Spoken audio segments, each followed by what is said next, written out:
And now, you're tuned into RBLR, the home of Tampa Bay's Reveler Sports. Hello and welcome to a very special edition of the RBLR Rays show. I am your host, Pat Davenport, and we are coming at you live right now during the Rays game. And this is not your average edition where we just talk the Rays in general. We're going to be talking live during the game, talking about stuff that's happening in the game as it happens, and you are more than welcome to join in on that discussion too. And I am going to be joined by hopefully a few people throughout the show. Feel free to watch us on YouTube as well, because you can leave comments, ask questions, tell us about stuff you think during the game, and we can discuss that. But also, I am joined by Eureka Wheeler. Eureka, how's it going? It's very good. This has been a while since we've done a watch along for the Rays, but day game, Yankees, why not? Right, we got to do it. It's an opportunity to get a really important series split with the Yankees on the road after dropping those first two games. It'd be really good to come away 50-50 with our division rivals in a 4-game set. Really good win yesterday, and we got to hope for a good start from Taj Bradley here today. We'll talk about what's been going on in this first inning in just a second. But if you're new, hi, welcome. Come enjoy, come talk Rays with us. We're happy to have you along with us. If you've been here before, then you already know we love to talk deep analytical stuff about the Rays and try and figure out why things are happening. And we try to give you the best quality content then that we can for you guys. So if you could return a little favor to us if you enjoy what you see, and that's by dropping a like on the video and a subscribe to the channel. If you want, you could even hit that bell as well, so you get a notification whenever we go live. You'll never miss a show, and you can chat live with us via the YouTube live chat section whenever we're doing a live episode. And yeah, we would love to have some discussions with you during this game. We come to you live in the top of the first inning where the Rays have 2 on and 2 out. Cameron Meisner at the plate against Will Warren. Yeah, so hopefully the Rays can get to Warren early and get a real scoring threat going. Eureka, would you like to let us know what the starting lineup is, just to let people know who are tuning in late or joining just now?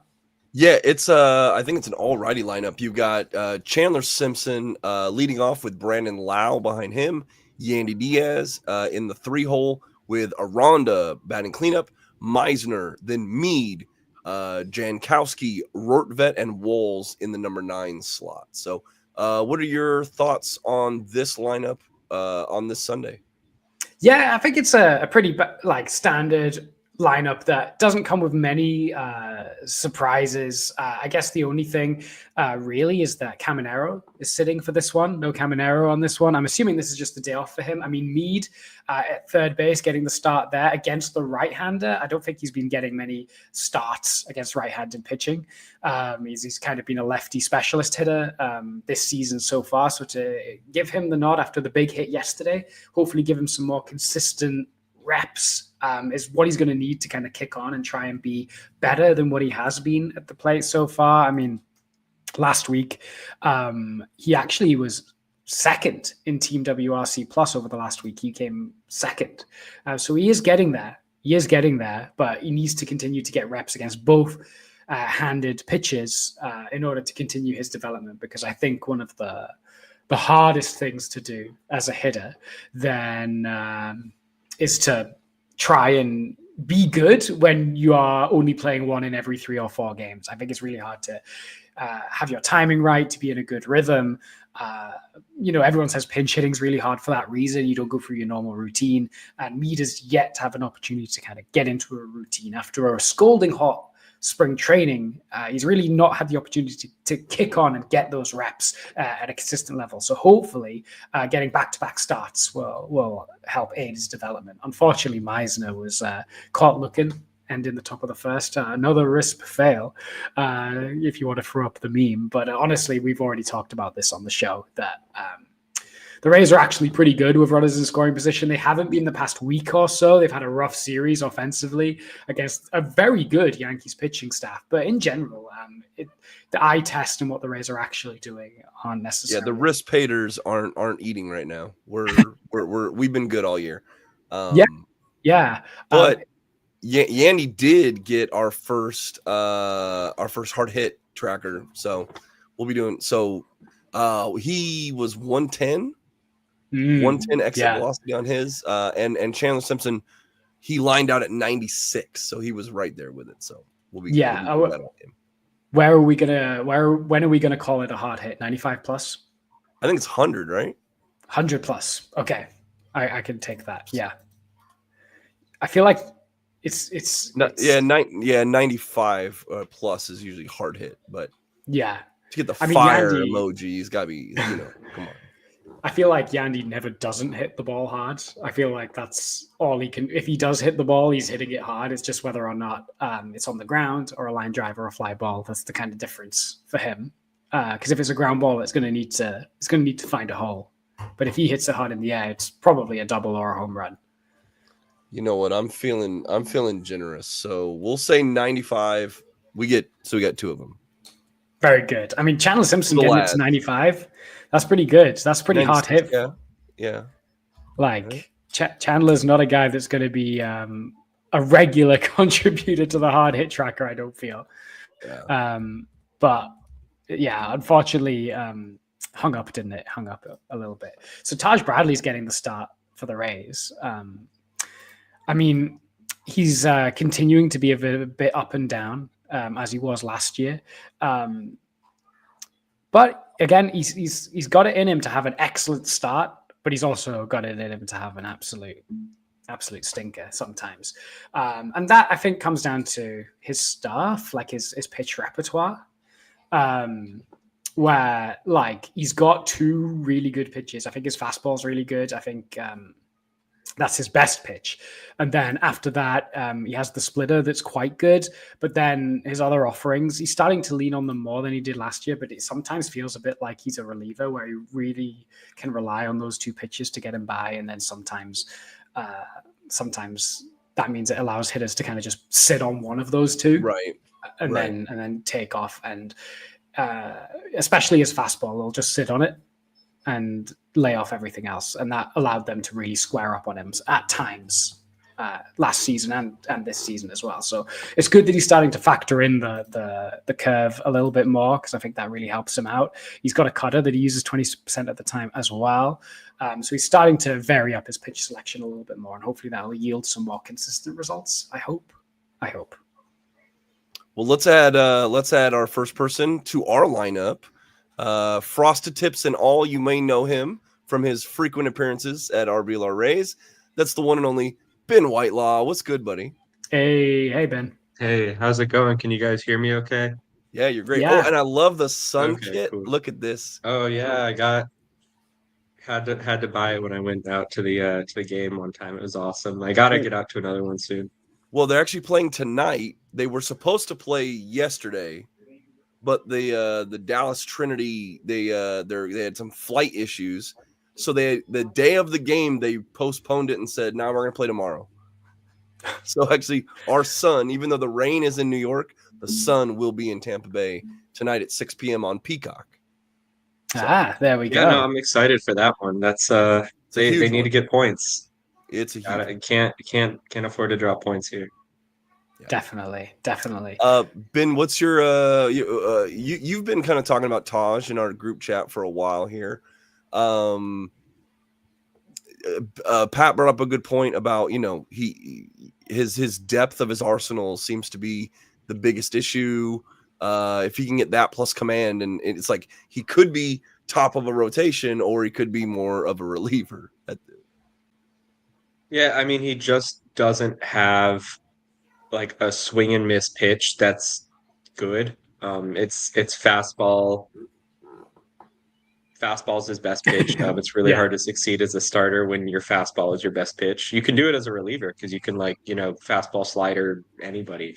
But the splitter, it's okay. It has decent separation, but it's from the fastball. But once guys see it one time, it's not really tricky. Like they can pick up on it. So yeah, I mean the cutter is solid, but it's like nobody really swings and misses at a cutter. So he needs a swing and miss pitch. The curveball just isn't it. Like an upper 70s curveball doesn't that's not gonna make anybody swing and miss. So yeah, I mean, I gave up on him in fantasy finally. So if that tells you enough about him, and I feel like I don't know. I believe in my convictions, and I really believed in that slider he was working on in spring training. It looked amazing, and start of the regular season, it's gone. So Yeah. I've got a league to win. I don't have time to wait around for him, so I just ended up dropping him. Maybe I'll stream him later, but if he picks up the slider, but it's just he needs that swing and miss pitch. Yeah, I feel like it's our only hope to see Taj realize his full potential is to find that pitch. Because otherwise, like I was saying before, you can kind of just sit on the fastball or wait for him to throw a bad off-speed pitch and then just capitalize on that. Yeah, and his command in the fastball, I don't think, is quite good enough to just ride all the way through a start. Like you said, it can maybe ride it. You can ride it for an inning or two, but then to face 25 batters leading with the fastball, you're going to get found out. Oh yeah, I mean, like, yeah, it's a back end starter. Like those guys are fine, like 1, 2, maybe like 1.5 times through a lineup, and then all right, second and third time, it's like, okay, well now how are you going to do it? So I don't he's a back end starter right now. I think he could be a good mid rotation starter, but we're still waiting on a swing and miss pitch. So maybe he'll throw it, maybe not. Maybe. What do you reckon caused him to abandon that slider, do you think? Do you think he just doesn't have the confidence in it yet? Yeah. I think he said he wasn't confident in it, or I think it got hit hard in, I want to say it was, who did he face the second time out? Was it Pittsburgh? I don't remember. In his second start, whoever he faced, it's like, or it might have been Jake Berger. I think Jake Berger like just hit a home run on it. And then it's always Jake Berger. The last one he threw. Yeah. Jake Berger's in AAA now, so. But anyways, it's just I want to see a real swing and miss pitch, and he's thrown it before. He's thrown it in the minor leagues. So he did add. He said he added like a 2-seam variation on his fastball, which so technically he's got like what, 2 fastballs, cutter, splitter. He's got 5 pitches technically, but the 2-seam isn't going to get any swing and miss. It does help him stay in zone, but. That's never really been his issue. The issue is the lack of swing and miss, and we're kind of seeing it right here this inning. This is already how many pitches? 17. Yeah, 18. So it's not too bad actually. But the leadoff walk, you never want to do that. No, and this is a tough lineup that'll hurt you. Yeah, and we got to get this game in quick. Like they've got a 2-3 hour window, and then it's going to start pouring again. So yeah, they gotta hurry up. How do you think with Taj? I mean, his best. That legendary run he went through in the middle of last year, not many fans won't want to hear this, but he himself credited it a lot to Alex Jackson and his game plan and his game calling. We don't have Alex Jackson anymore. We have Rotvet and Jansen. Do you think there's a chance that like the game calling is also affecting his quality as much as he says it is? Maybe. I mean, it was that run that he went on was amazing, but it was like the first time he started throwing his splitter, really, more than like a couple times a game. Like it went from like, the 4 or 5 times he would throw it a game to like 10, 15, almost 20 at times. So he was really just throwing the splitter. Nobody had ever seen it before. After like what, a month and a half, the league adjusted, and now they've seen the splitter enough, so now they know what to do. These guys, like, they have all their hack machines, their traject machines, they program it to look like his splitter now, so now they prepare for it. So really you just sit fastball and then wait for one in zone, and then you swing at it against Taj. And until he can, throw a slider or some other kind of breaking ball that he can like put guys away with and get chases, we're gonna see more of the same. But hey, he got out of this inning here at what, 20 pitches? Yeah, around that 20-21 pitches. That's okay. Lots of soft contact at least as well. And it's like the good part of the order too. So like you won't have to do that again until like the 4th inning, hopefully. So Fingers crossed. Fingers crossed. Do you have any? I don't really know Will Warren that well. What I do see at cursory glances about him, they don't look particularly spectacular. It seems like he kind of is a bit like he's got a lot of pitches, but again, he's a kind of ride or die on his fastball kind of guy. Is the impression that I'm getting. Yeah, he's heavy splits. Like it's funny because his changeup is his best pitch, but he struggles a lot against lefties. Righties, he's pretty much automatic. So honestly, he's similar to Taj in the sense that he's like a back end starter who kind of needs another pitch to come through. Yeah, I mean that's why we're seeing only Lau, or no, the only righties in are Yandy, Mead. Is that it? Are those the only two? I didn't look at the lineup before, but Yandy and Mead, yeah. Yeah, and I know it's just a day off for Cammy, but also Curtis Mead. This is his third straight start, first time since early August of last year. He started 4 of the last 5 games. Sub 10% chase rate during that span too. Not something that's sustainable, obviously, but he did talk about it on the Rays pregame show that he started like adjusting his routine because he's like, well, I'm not playing every day. I might as well like try to stay calibrated as much as possible. So he's standing in on live BP, just not even necessarily taking swings, just making sure he's like seeing live pitching every single day. And he's really cranked up that hack machine to is maxed out the velo on it. So he's ready to hit the fastball, and hopefully he gets one this inning. He's leading off. That's awesome. What a transition. Unfortunately, I don't know if your stream's a little behind mine, but he's already. Oh yeah, I'm a little behind. Okay. All right, see you later. But I was talking about Mead before you hopped on. In that, yeah, I think one of the hardest things to do in baseball is to turn up and hit when you're not in a routine where you're only starting every like 3-4 games. It's so difficult to get your timing right and stuff like that. But it's good that he's keeping that kind of really hard work ethic going to just stay ready for velo whenever he gets it. Where do you see the Mead working out throughout this season? Do you think he'll graduate to a full-time starting role somewhere?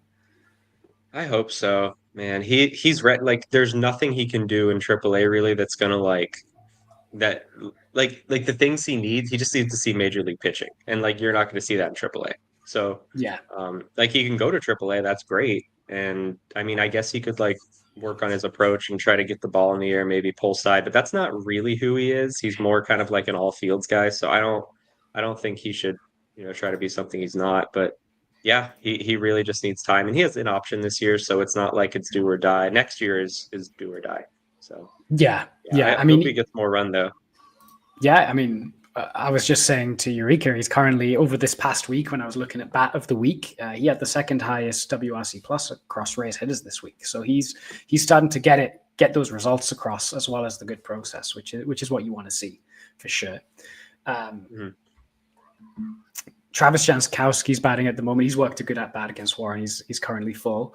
You know what? I think Jankowski, I mean, he's probably DFA'd once someone comes back, but I don't actually hate him. I think he's like a completely fine, solid, like, he'll play competent left field. He can run. I'm happy with us being able to pick him up when we're just like all our injuries are happening in the outfield at the same time. Yeah, I mean, he's not going to really hurt you. He's not going to help you either, but he's replacement level. And that's honestly, we'll take that with all the injuries at this point, especially to the when outfield. He's like the 6th choice outfielder or whatever. He's just got to hit too. He's just got to found grass, baby. Let's go. Of course he did. Yeah, I'm a little bit delayed behind you guys, and I'm on my perfectly legal stream here, so it's, it is what it is. Yeah. I like a little tape delay. So, but that's good to know that he's going to get a hit here on this pitch. Yep, there it is. Other way. Yeah, I mean, you're doing really well where like you say something and then the moment like you say like I think he's going to do well, he'll like ground out. Sure, you're tape delayed. Yeah. Whatever you're saying, is going to happen. Yeah. So Rotvet is not going to hit a home run. He's just not a guy that hits home runs. Oh my gosh, no. Yeah, I don't think he can get the ball out of the infield. One more thing about Mead, I forgot. He hasn't swung and missed in like a week. Like he hasn't, Whoa. like he's got 100% contact. So I mean, again, not sustainable, but it's just a testament to like this new kind of routine he's got into. He's making a lot of contact already this year. But just when you see like a change in the data and a change in like physical thing or like just something they're doing differently, like it's cool. So it's like Yeah. it's not just a fluke. It's not like random variance here. Like he made a meaningful change in his pregame routine, and it's paying off. I mean, we're starting to see a little bit, but he just needs playing time. Yeah. I don't know Yeah. if And he'll I get it. think, yeah, because it's hard when Aranda's hitting so well, so it's hard to find reps at first base. Brandon Lau has been struggling, so reps at second may turn up more than you expect. Hold on. Jankowski's just picked up a nice steal a second there. So that's good. But also, yeah, I feel like second base is his best opportunity. Caminero will take days off, I think, more frequently than the other infielders. I think he'll get days off his feet. So there's opportunities there. But it's figuring out regularity in that, figuring out a routine in that that's going to be the challenge. What a steal. Absolutely. Yeah, nice steal there. They stole what, 6 bases yesterday? They went 6 for 6. That's correct. Yeah, that's pretty good. Yeah, you can run on these Yankees catchers. I mean, they're phenomenal receivers, but not so much in the throwing department. The pitchers don't really look like they care about holding runners anyways, but I mean, at least they can receive. That's they just walk Rortvet. Why would you do that? Imagine walking Ben Rortvet, dude. Just throw it in the zone. Like he'll get it. I mean, unfortunately, he'll probably get himself out. That's not, you don't want to walk the 8. Well, now here we go. Walls. I think he's leading the team in at-bats with runners in scoring position. Yes. I'm pretty sure. Yes, I would agree. I think crazy. That's true. And that definitely okay. Let's go. Yeah. Something happened on my tape delay here. Okay. I won't. Nice. Yeah, you think that's E6 or what? Let's give. I think I would give that a hit, but it's probably an error. It's probably an error, but they never score errors these days. They never score. It was in his glove. That's not Volpe? No, that's not Volpe. He botched it. That's they've got at shortstop today. They've got Peraza. Okay, yeah. He doesn't. I mean, he's trying to play shortstop. I don't know. I don't think that's his. Okay, no, he's the third. Oh, I got to cover my. Taylor Wall's 98.8 velo. I mean, if you that's not going on the hard hit counter. Okay. But now we got Chandler with the bases loaded. Jankowski's at third. No. I could see a bump play. I could see like a suicide squeeze play here. I don't know if Chandler's a good bunter. He must be. Okay, so Walls has the third most plate appearances with runners in scoring position. That can't happen. That's not how you want to draw it up. Yeah. No, like that's a symptom of a bigger issue with like the main guys in the offense not getting on, because like the middle of the order is doing their job. They're hitting the ball, and then that's why Walls is getting all these opportunities. So Yandy has turned it around. Caminero, he'll be fine. He's still a child essentially. Yeah. Can he even? I don't really like Simpson. He can. Yes. Okay. So I don't like Simpson batting with like nowhere for him to just run. Like he can. I don't know. I don't like runners in front of him. That's I mean, that's why he's leading off, I guess. And then also you got the 8 and 9 guys who usually won't get on base ever. So he's usually got like a clear running lane, but he does not have that. And like you typically don't want a ground ball with the bases loaded, and that's kind of like his specialty is to hit like a medium soft ground ball. Yeah, and as if on cue, that's what he did, but he managed to beat it out. So that's an RBI. He annihilated the double play. Yeah. Yeah. He's already got the fastest home to first time. So in the majors this year, and actually before that, it was Jake Mangum, which was really funny. Yeah, I miss Jake Mangum. I do miss him. I think the good thing about like the Rays with the bases loaded, I feel like the worst thing you could do, and the Rays have been known to do this, is sometimes strike out with the bases loaded. Chandler Simpson ain't going to do that. He'll put the ball in play. So as long as he gets that ball in play, it's not going to be a double play. So that was his specialty there. That he didn't strike out, and he's impossible to double up. Man, that was I just saw Brandon Lau's first pitch there. That's an ugly swing on a not very hard fastball. He was way late on that. Yeah, he's been looking rough, and the bat speed's has been way down on him. Yeah, he's scary. He's scaring me. Yeah. Zach's convinced that he's battling something. Do you think it's more likely that he's battling something? I mean, age. I don't think so. Yeah, he's battling father time. He's battling himself. But now he also like talked about how it's hard to see the ball at night at the Steinbrenner Field in the recent Topkin article. But you're the second highest paid player on the team? First high? I don't know. He's in the top 3. Like, figure it out, man. Like, I don't know what to tell you. Like, wear glasses. I mean, everybody's like going through their adjustments right now. Oh my gosh, just 3 straight fastballs blown by him. That is insane. All right. Look, hold on, Ben. Let's get Sandy in here. She's in between innings in enemy territory. Our very own Sandy. Hey guys, sorry, it's like really loud here. We can hear you fine. We can hear you fine. Yeah, but greetings from Yankee Stadium in the Bronx. It's kind of loud here. At least it stopped raining. How's it feel in enemy territory right now? Are you getting any nasty looks from the crowd? I mean, I'm used to it by now. This is like year 4 that I've gone here. I don't find it to be anything special. I'm like really used to it. And what are your like in-person scouting report on Will Warren right now? Well, I don't know if I've really scouted anything particularly exciting or unique here. I can tell you, I haven't seen a single other Rays fan. Oh no. Yeah, it's all Yankees over here. I have seen like a handful over the past 2 days.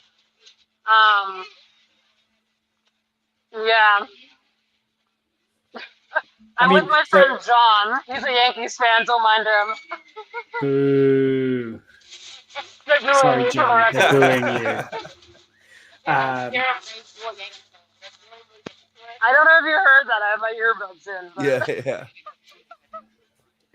Yeah. So, Sandy, how are you finding the Rays so far in 2025? What are your early thoughts on the team?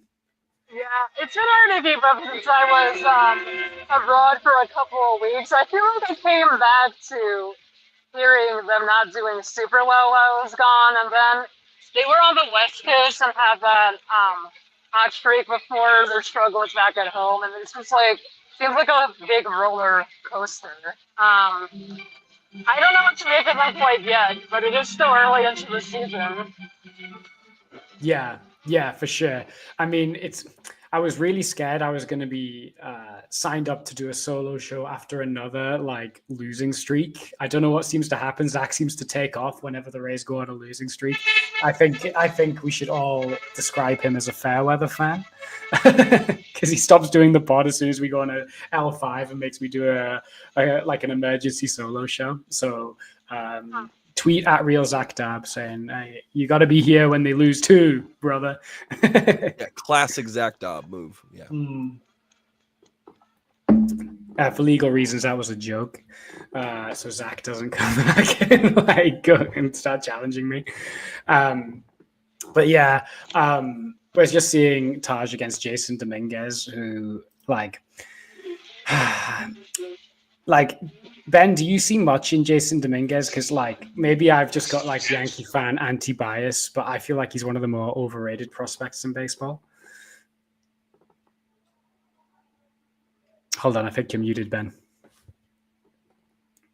I am muted. Yeah, sorry. Yeah. He's really good, but like the expectation placed on him was that he's like the second coming of Joe DiMaggio, and like you can't do that because he's not that good. Like he should be like a fine like everyday regular type player once he settles in.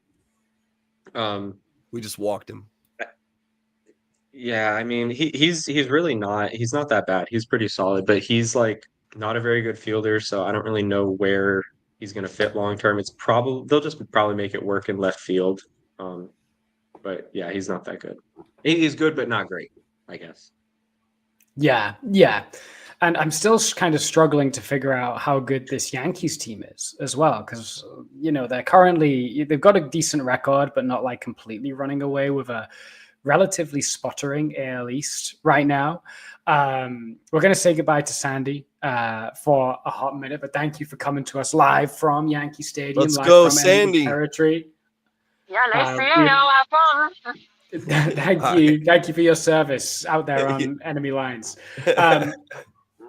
So, yeah, I mean, they seem to be very similar to last year's team, where they're kind of relying on like 2 or 3 good hitters to kind of carry them through. But they've got some good pitching that'll kind of raise their floor quite considerably, I think.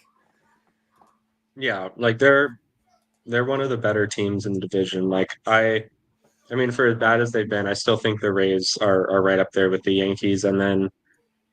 Honestly, that it's like Rays and Yankees are the 2 good teams in the division. I don't believe in the Red Sox, especially they just got Casas just got hurt. He's done for the year. Their pitching will fall apart eventually. It always does.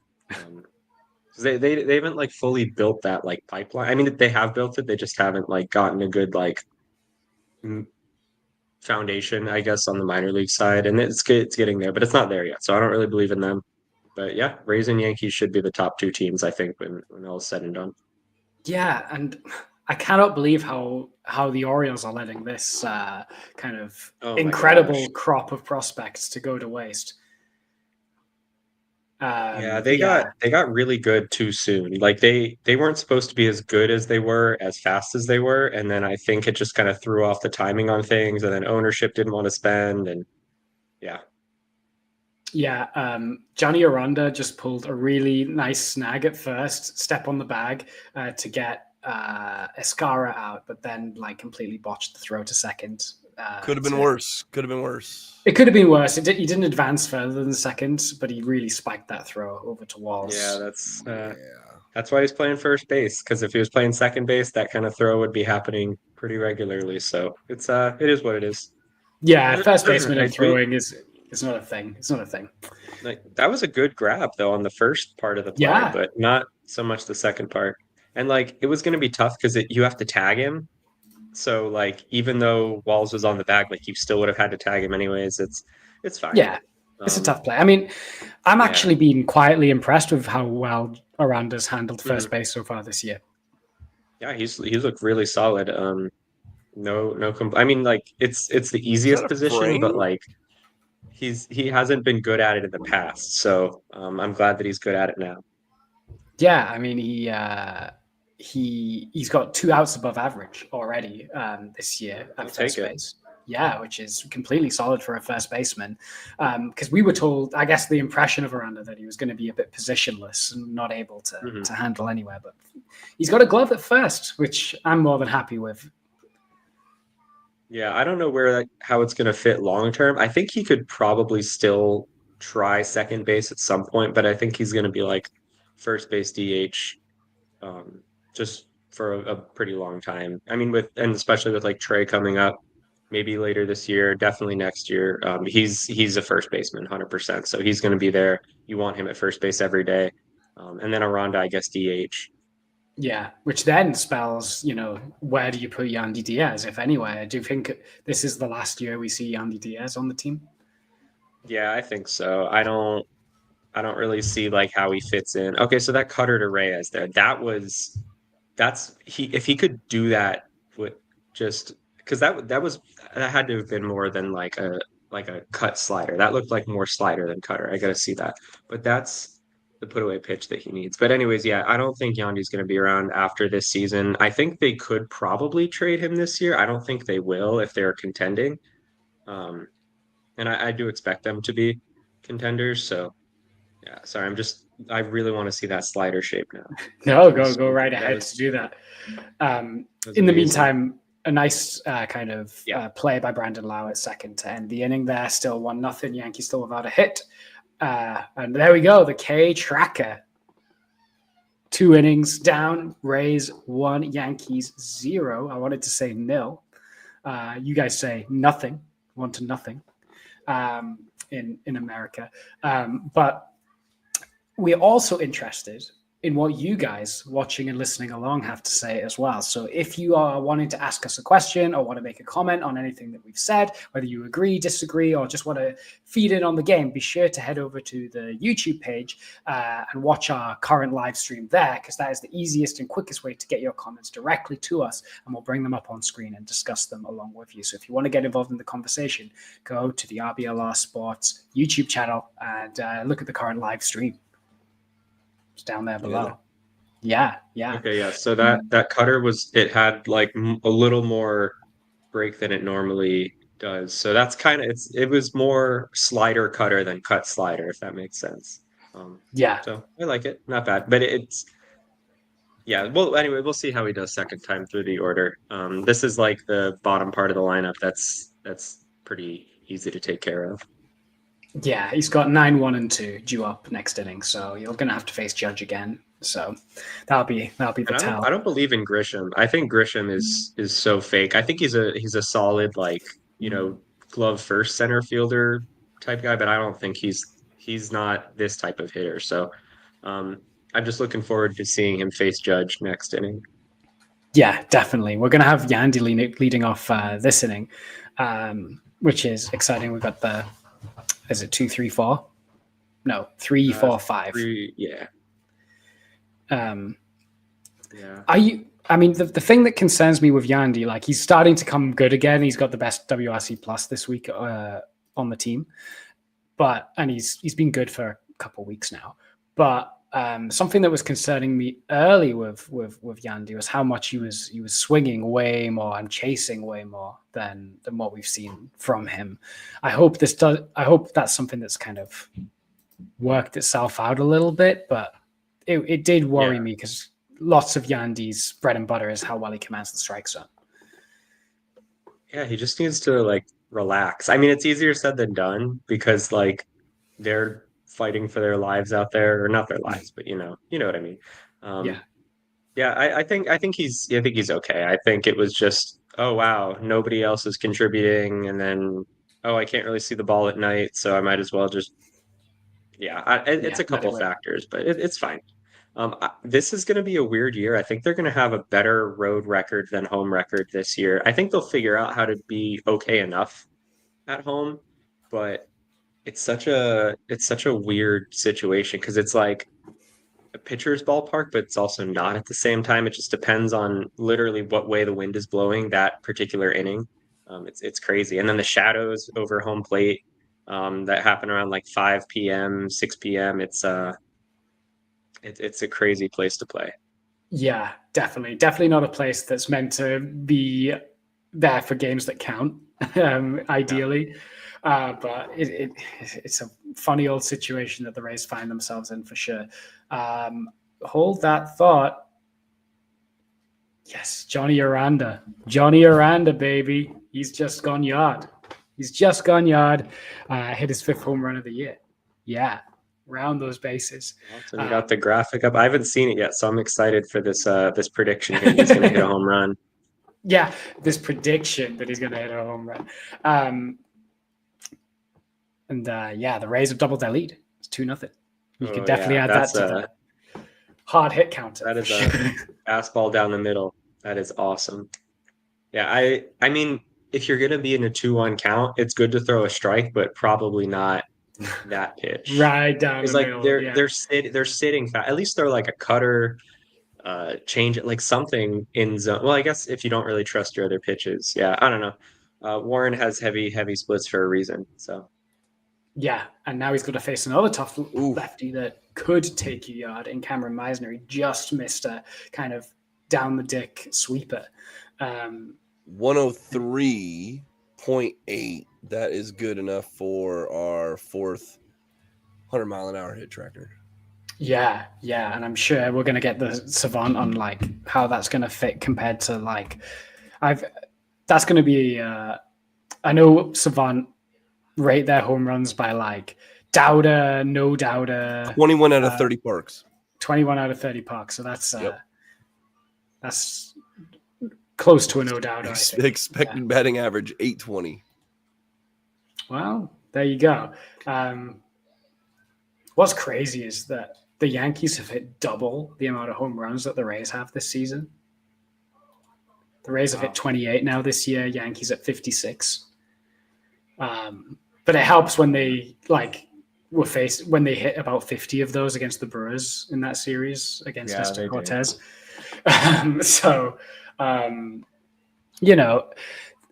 It feels like it's a very feast or famine lineup, this Yankees lineup, because the Rays, always pitch them tough. And like, even though those games that we lost, we kept them to 3 runs. So I don't think their lineup is as formidable as like those highlight clips with the back-to-back home runs and stuff make out. Yeah.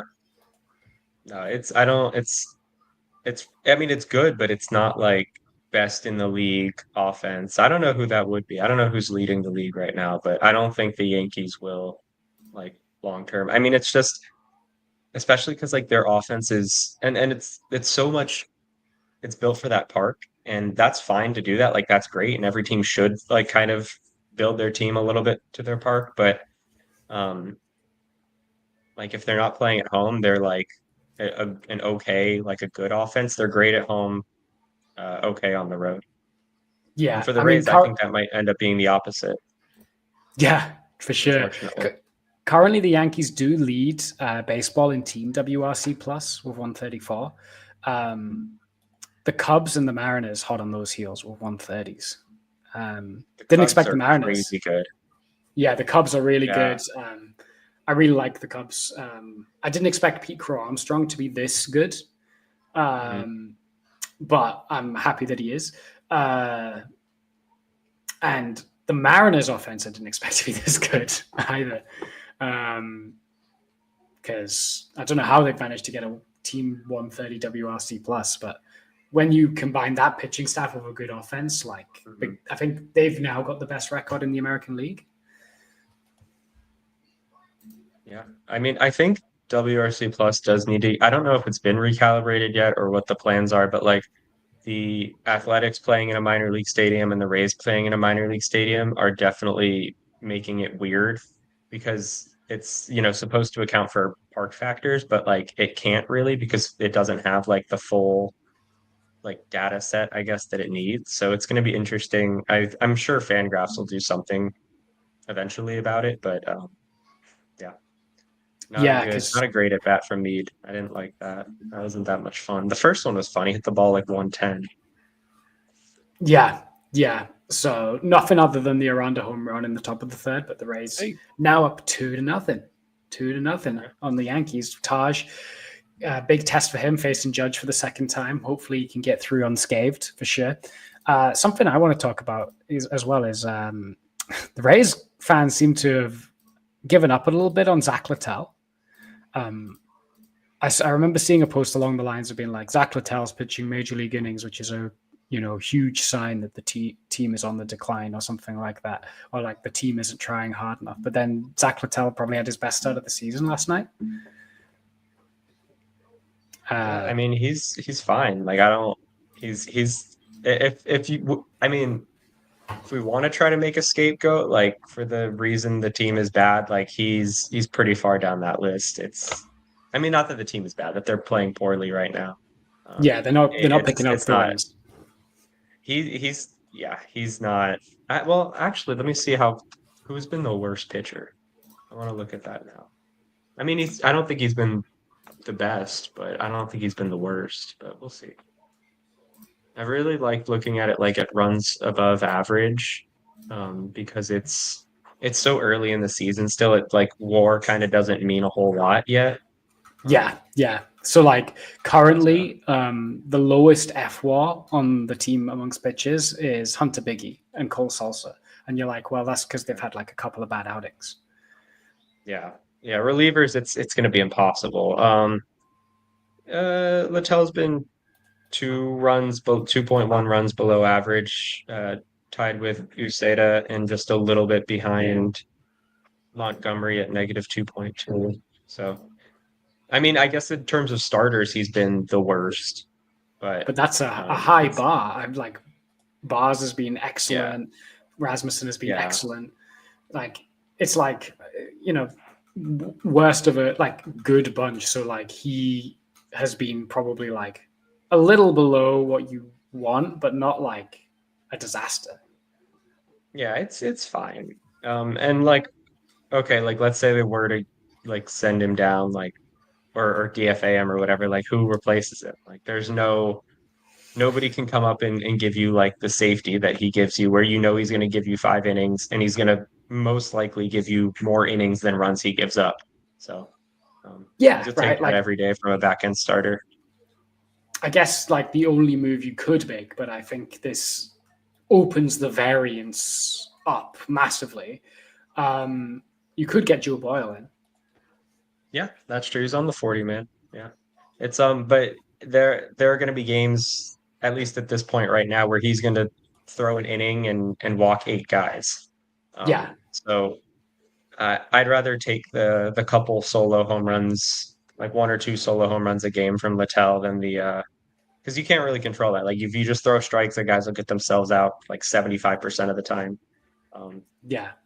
But walks, that's on you. Yeah, it's like if I could turn up and see if I stood in the box long enough, I would eventually draw a walk. I think I think so. Like with Joe Boyle, yeah, I think so. Yeah. So and if you are letting me on base, then you are not like that's no good. Like you shouldn't. I should never get on base in a Major League Baseball game. But if I don't swing against Joe Boyle, I have a chance. That's true. Yeah, but Littell's fine. Honestly, like that he's not the guy to get mad at. But Taj here has put the first 2 men on. Yeah, and not really Judge. Fooling anybody. I would put on Judge. I'm not that far into it, but no, he's not. He's in the midst of an at bat with Judge. Yeah. In fact, Judge is just. I'll let you know. I'll let you. It's okay if you say it for me. I don't mind. Okay, so Judge just grounded into a double play. Let's go, as he should. So that's Walls made a pretty good play to flip it over. It is broken bat, flip. Yeah. Walls making it look easy. To see it now. That was a pretty good curveball from Taj. Yeah, glove flip. Yeah. Yeah, Walls makes it look he's so good. He is the best defensive shortstop in the league. Like it's crazy. He's awesome. They're lucky to have him. He makes it look so easy. And we've talked at length about the pre-pitch movement and stuff like that. Yeah. But yeah, he makes it look so easy. I also think Lau did a good turn there as well. Yeah, he's honestly one of the there's like a really obscure like part of defensive run save that like measures how well guys turn double plays, and like he's consistently among the league leaders. Like he's not a great second baseman, he's fine, but he's really good at turning a double play. Which is, if you could have one skill, that's a pretty good one to have in the field. Yeah, I mean, you got to be good at something, and we'll take it. Which is it's good because like he had like an ACL tear in college, so like there was a concern that like he just wouldn't be, have that kind of like that's the quick twitch to be able to do those athletic turns in the middle of the field. But so far so good for what is it, like 7 years now? So yeah, he's the vet on the team. He must be. I'm gonna have to double check this. The like all-time Rays games played. I guess he's been injured so much, so he might not be as high as I thought. Right. But he must be like top 10, maybe. He's probably up there. Yeah, all-time game played leaders for the Tampa Bay Rays. Brandon Lau. Yeah, I don't know when this was last updated. But they currently have Brandon Lau as 9th. 640 games. But I don't know when this was last updated. That's pretty good, though. That's nice. Yeah, Yandy above him. He's been in the organization the second longest out of the players that are on the active or the current like 40-man roster right now. Do you know who the longest tenured Ray is at the moment? Oh, okay. So Lau, I think, Like I can't longest, remember. most time in the organization. Yeah, so Lau joined. I can't remember if he came up in 2018 or 19. I think it was 2019. No, I think he got a cup of coffee in 2018 as well. Okay, so was it Yandy? Is it Yandy? No. Ooh. Yandy joined the organization in, I think, 2018, 2019. Yeah, the Jake Bowers trade. Yeah. Gosh. Okay. So we're talking 2018 pre-Jake. he came over. Right. On the 40 man, who's been around for such a long time? Who's been in the organization the longest? So including the minor leagues. Oh, okay, including the minor leagues.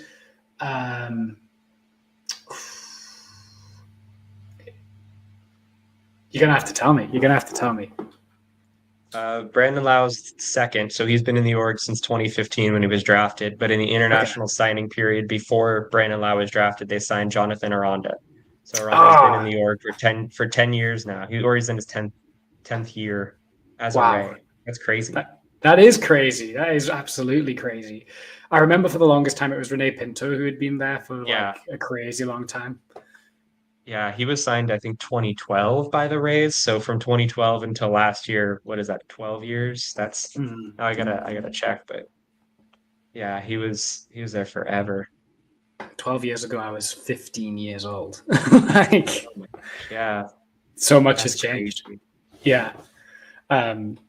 So I mean, in 2012, like the Rays were like managed by Joe Madden. You know what I mean? Like that's how long ago it was. So this is maybe off topic, but when we're talking throughout a whole baseball game, we're going to have some tangents. But yeah, we're going to run out of time. Like Joe Madden's like crazy arc into analytics hater has blown my mind. Yeah. Okay, like Pinto was signed 2013. Sorry, so 2013. 11. Okay, he had 11 years in the org. That's pretty good. But yeah, Joe Madden. I feel like it might be just one of those things where, like, you know, your grandpa starts saying crazy stuff, and you're kind of like, yeah, we still like you, but you don't really know what you're talking about anymore. I think it's one of those things. Definitely one of those things. Like I still have a lot of respect for Joe Madden and what he did, and I think he was revolutionary for his time. But I think the league caught up to him. And it just feels strange that one of the first kind of big open embraces of analytics is now like there's too much. Yeah, it's a funny one. And he's not wrong. I mean, like a lot of teams now are kind of like, well, what if we just stopped using stuff models and stuff like that? So like stuff plus is, I mean, it's a cool, interesting tool, but like it's just a number. Like you can't boil everything down to one number. It doesn't work like that. Is it raining on the game right now? It looks like it might be. It looks like it might be drizzling. Like the fans, I hope it doesn't rain too hard because I see fans like getting up and moving. Yeah, there's water. The ponchos are out. It's coming down. Oh boy. Jankowski 2 for 2 today as well. I mean, when you have a guy that can't get lefties out, you might as well throw in your replacement level guys and Jankowski and your sub replacement level guy and Rortvedt. So yeah, for sure. Oh yeah, that's what I meant to look up. The who's been the worst like position players. So by pitchers, it's kind of finicky. By runs above average because WAR is going to be it's still kind of weird. Maybe give it like another month for WAR, honestly. But position player wise, the worst has been. I have a feeling it's going to be Brandon Lau. I haven't looked in a couple days. So I've just had a look. It's Rortvedt.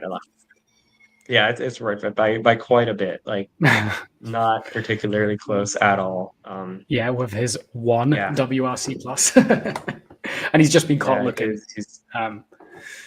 Of course he was. I mean, like honestly, I'd take that over grounding into a double play, so it's fine. Yeah, for sure. I think Jankowski's going to. He hits a He's going to try and go for it, I think. I think he'll try and steal now with walls on. He should. Warren can't hold guys. Escara can receive, but he can't really throw anybody out. That was a really good frame on that strike three. Yeah. Yeah. The Yankees have some really good framers. They do. They are killing us this series. Like I'm like even yesterday, like they killed us in framing. So it's like I know there's some talk of like umpire bias, but like if it's consistently happening to your team and nobody Yeah. else, like at what point do you take ownership of that? I That's mean, an I'm sure they archive. are, but like for fans, I mean, Yeah, that's an arc I've been going on like- with umpire scorecards on Twitter.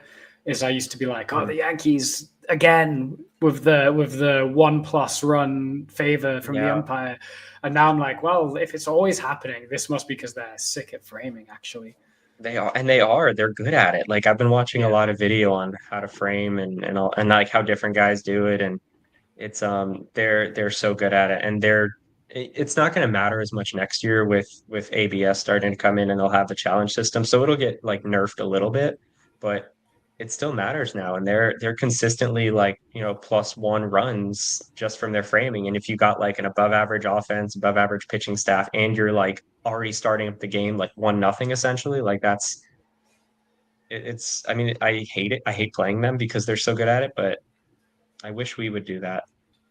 Yeah, the Rays have yet to figure out. Yeah, the Rays, as of late, have really struggled to kind of, I guess, figure out like how to develop catching. I suppose they've everyone that they've come up with, they get bored with really quickly. That they brought up, like Driscoll, they've not felt confident enough in him to give him time. Well, he's hurt. I think he would right. I don't think Rourke would be on the team, honestly, if Driscoll was healthy, because they were about to acquire Liam Hicks during the Rule 5 draft from the Marlins. Yes. And then they just didn't. It fell through. So I think Driscoll would be here if he was healthy. Okay, yeah. And then I guess there's Kenny Piper as well in the wings. Maybe Piper's been amazing. Yeah. So I think they're going to ride or die it with Jansen for quite some time. Yeah, I think they have to. I mean, you gave him like $8.5 million. He's the third highest paid player on the team. You kind of have to ride it out, I guess. Walls found grass. Yeah, Walls with a single went the other way. Beautiful. And there's Jason Dominguez bobbling another ball. Yeah. I don't think I've ever seen him field the ball cleanly, even on like just a routine fly ball. He's always got some extracurricular stuff going on. Well, that came 94.5 off the bat of Mr. Bowles. Not quite hard. We don't round up, especially for. Never mind. Yeah. I won't get into like. What are the defensive statistics been? I love all of the players on the team as players. Yes. But as people, I don't know if I would. I don't know if I'd. Yeah, I don't want to be friends with everybody. Sure. No, that's the thing, right? Chandler Simpson hit by that pitch. That's apparently a bad decision. Oh no, never mind. Never mind. It's catcher's interference. Even better. Yeah. Uh-oh. So the bases are now loaded with one out for Brandon Lau. Let's go, B. Lau. Man. All right. Come on, buddy. If you've just got to like pepper the outside half, if you're Will Warren, you got to pepper the outside half. Lau with the infield in managed to find some grass. It's gone through. Jankowski and Walls score. The Rays double their lead again. It's 4-0 Tampa Bay. The season is not over, I guess. Yeah, Brandon Lau with the 2 I mean, RBI single. You absolutely can't like your season. You can't like lose, or you can't make the playoffs in May, but you can absolutely like put yourself in a really bad hole. So I'm glad they're not. Yeah, see, he's late on that I mean, I'm glad he got the single, but like he's late on 93. Like that's really concerning. And I think Warren that's had the right strategy as well as just like fastball away. His bat's not going to get there. Yeah, he can't catch up to 93. I mean, he caught up to 93 there. I'm sure if he got it to 94, that's a double play. But right, like that's crazy. I'm glad he got the hit. I'm glad it's a 4-0 lead. but if you're late on 93, like that's scary. Yeah, Because it was also one of he's made a those whole where, career. yeah, if it was one Sorry, of go those ahead. where if the infield weren't in, that probably was a ground Yeah, out. that's true. Yeah, But I'll take it. I'll take it. Yeah, Yeah. absolutely. Because now we got the business end of the order with Yandy and then Aranda due up. Simpson might go for third here, but I don't know. Yandy's going to hit it. Yeah. The Rays are actually not leading the league in stolen bases, which surprised me. They're currently second in the AL. Who's leading? The Red Sox. Wow. Yeah, I guess they have a pretty athletic team this year. Yeah, like Duran can steal a lot. Ref Snyder can run sometimes. Campbell. I love Campbell. He's one of my favorite players. I hate that he's on the Red Sox, but he is amazing.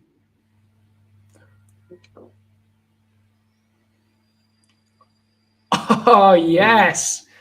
Okay, so if you are watching the game along there, Yandy hit a slow dribbler up the middle. Unfortunately, I think it was Peraza wasn't able to field it, and then did a slow looping throw to the second baseman that didn't catch Lau, and Simpson had already rounded third and went home on that ground out.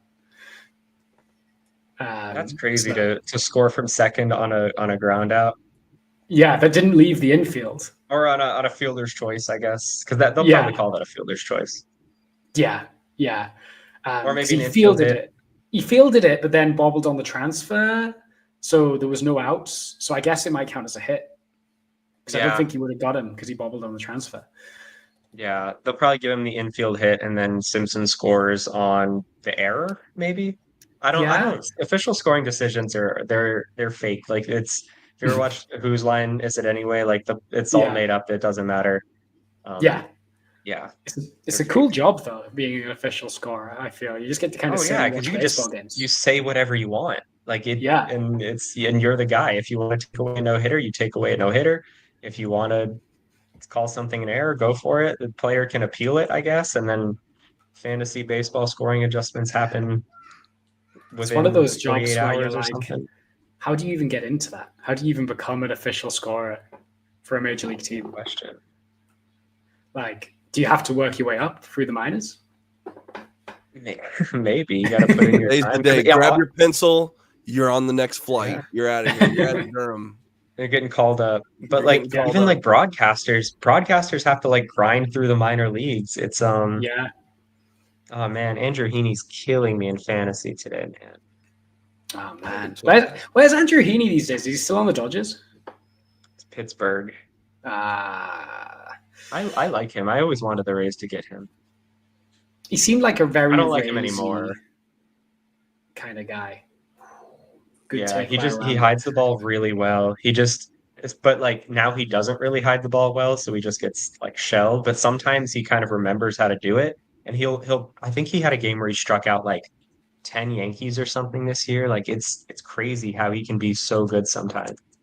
That's kind of how Jalen Beeks was. Jalen Beeks could hide the ball with the best of them, and sometimes he was just unhittable, and then other times he wasn't. His mechanics were off a little bit.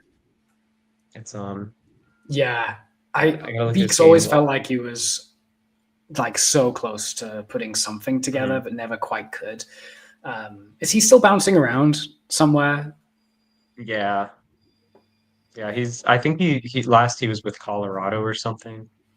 Andrew Heaney had a game. He struck out. He went 7 innings against the Yankees, 5 hits, 1 run, 1 walk, 10 strikeouts.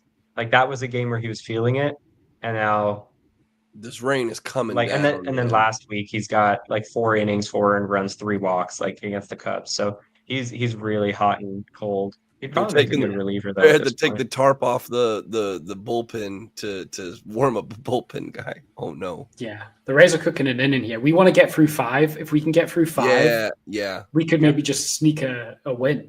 At some point, do you just start bunting? Just go. Let's just Sorry, not sneak a win, but at least not get the game completely thrown out. Yeah. Right? Yeah. No, absolutely. When's the next time the Rays and Yankees play each other? because that'll Ooh. determine like a little bit like in New York, because that'll determine like how they decide the makeup game if this does need to go somewhere or if they end up just like ending it early. I think you need 6 innings for an official game. Right. 5 completed 5 finished innings 5 for completed? to Okay. log in. because the home All team right, is let's speed it losing. It up. has to be 5 completed. Okay. That's fair. I can live with that. So the next time they play the Yankees in New York is late July. So July 28th through July 31st, they have a 4-game series at New York. There's no way they would want to make that 5-game series with a doubleheader worked in there. No, so they're going to try and play a Because game. yeah, they kind of have to get this in today. So it's either gonna be done soon. Force out. Oh, I thought he was gonna beat that home. Yeah, not Yeah, they quite. either gotta try to just get this game finished before the rain comes in, or there's gonna be a long rain delay at some point. Yeah. So the Rays weren't able to tack on the 6th in that at bat. Mead now bases loaded, 2 outs after Meisner reached on the 1-2 put out. All right, I want to see Mead get a hit here. The first at bat was great. Second at bat, not great, but yeah, just don't expand the zone. Wait for a fastball. He'll give him a fastball at some point, and Mead can hit the fastball. Yeah. Oh, that's a good frame. Really good frame. I'm still behind you, obviously. So but that first pitch, that was nice. Yeah. Scar is so I good. think you and I are on the same page now, Ben. So- we might be watching the same stream. It's On the second Both on pitch, TV Sports Live. Ooh, that's a bad second pitch. yeah, Escara managed to do well to keep that in front of him. Yeah, especially with the rain too. right. Yeah. It's So- actually like once it starts raining harder, it gets like easier. But when it's like raining a little bit, it's like everything's still like slippery. It's kind of like driving in the rain. Like the roads are at their worst when it like first starts, and then they get used, then it starts to absorb. But Yeah. just get a hard hit here, Mead. Yeah, we want to add to the hard hit counter. My dad used to play a lot of cricket as a Okay. young man, and he was essentially the catcher. He was the wicket keeper. So he's a big nerd for catcher defense. He loves watching Okay, baseball nice. catchers play defense, but he's got no like numbers or anything. But he won like in his league that he played in, which was like semi-professional. He won like best defensive wicketkeeper, like the Gold Glove in the league at wicketkeeper. That's awesome. Yeah, he loves like dissecting catcher defense. He doesn't know much about it because he wasn't a catcher. It's slightly different, but he loves like watching how they receive the ball and how they can like frame it. And I'm sure like if he really like, that's tough. I'm sure I want to get him to like actually study it, and so he can like break down how catcher defense works a bit better. That's something I'm trying to like convince my dad to do. Oh, that's awesome. He's that's a really cool. I mean, it's such a not like a growing field, but it's such an obscure thing that not enough people are doing. So, yeah, that's cool if he gets into that. Oof. Yeah, there's nothing you can do. I mean, I guess you can't really swing at that because it is too close to take, but like the Just a Yankees good are pitch. just so good at framing. Yeah, that was Yeah. a great pitch, great frame job. Like, yeah, good at bat. I mean, it's not a bad at bat. He really didn't expand the zone. Yeah, he could have got that. He could have got the call there. There was a world where he could have. Yeah. Um, I mean, he probably should have just fouled that off though. yeah, If I'm gonna be nitpicky, but it's fine. We're up 5-0. If it was Yeah. tighter, I might be more upset. Huge Yeah. inning, 3 runs scored. Hey, we'd love a 1-2-3. hey, here's Zach. Imagine striking out looking with the bases loading. Couldn't be my goat. Yeah, I mean, at least Mead wasn't late on a 93-mile-an-hour fastball, so that's good too. Ooh, sparks. No, I can't. I think at some point Mead is gonna take over for Brandon Lau this year. I just don't see how he can keep this up. I mean, especially with Brandon Lau, like they keep putting him so high in the order when he just clearly doesn't have it anymore. It's sad to watch, but like at some point you do have to kind of acknowledge the reality and just either drop him in the lineup or have him take some more days off and work Mead in more because Mead the skills are there. He just needs the reps and with Brandon Lau, I it's can kind just of like, imagine the well, quote graphics that get posted the day that Brandon Lau's not in the lineup. How can you not have Brandon Lau? He's your best hitter in the lineup. I honestly, like, I'm so glad I'm not on Twitter anymore because I know it's just a mess. Like, yeah, Yeah, especially but with like then Walls, because I know Walls is always so divisive and like he is so good, but I think the people who hate him just have never watched a Rays game before, so they don't really know. So I can't fault him too much, but it's just like, Yeah, but now we've gone I full don't know. circle where now they hated him for so long, but he's been there for so long that once they get him out there, it's going to be like he's a mainstay. Now he's Yeah. what are you going? You're cutting him? What? That's where we're at in the flow chart. yeah, that's what's happened to Brandon Lau. Like everyone hated Yeah. Brandon Lau, and now they're like, he's your best hitter. You can't move him down Yes. in the order. Yes. Yes. Yeah, He was the best hitter 2 years ago, Correct. but Zach would disagree. yeah. Yeah, He probably would. yeah. Like Fair. I think we want Brandon Lau to do well. I'm just it's concerning, and it's hard for you. It's hard to predict with any good faith or confidence that you'll just suddenly his bat speed will suddenly just pick up again. Yeah, because that's just not how that works, like Yeah. physiologically. Like when you're on the other side of 30, like things just continue to slow down and especially with his injury history, like ACL, back, he broke his leg or something or fractured something in his ankle or whatever 2 seasons ago. Like it's yeah. I don't Yeah. expect it to catch up. I think he could probably still like not be a total black hole. He just kind of I think he has to kind of accept it too that he is slowing down. Mhm. Maybe he And will, that maybe he won't. does that But require a kind I'm of just change in typically approach? yeah, just honestly just start going the other way. Obviously it won't be as productive as he used to be with like, pulling the ball in the air, but you can still like salvage that and be like a 110 WRC plus guy, but we'll see. He still looks like he keeps trying to pull the ball and um yeah, it's sad watching the decline, but at the same time, like you kind of have to They bring up the work stat with it. when the Rays hit better, they win. I'm like, what? No, That's great. really. When they hit home runs and with runners in scoring position, they win. Huh. Yeah. But I guess what's stark is that the Rays offense also can be very feast or famine at the moment, where we've been shut out a bunch of times, but then we'll then go and score 7 or 8 runs in a handful of games. Yeah.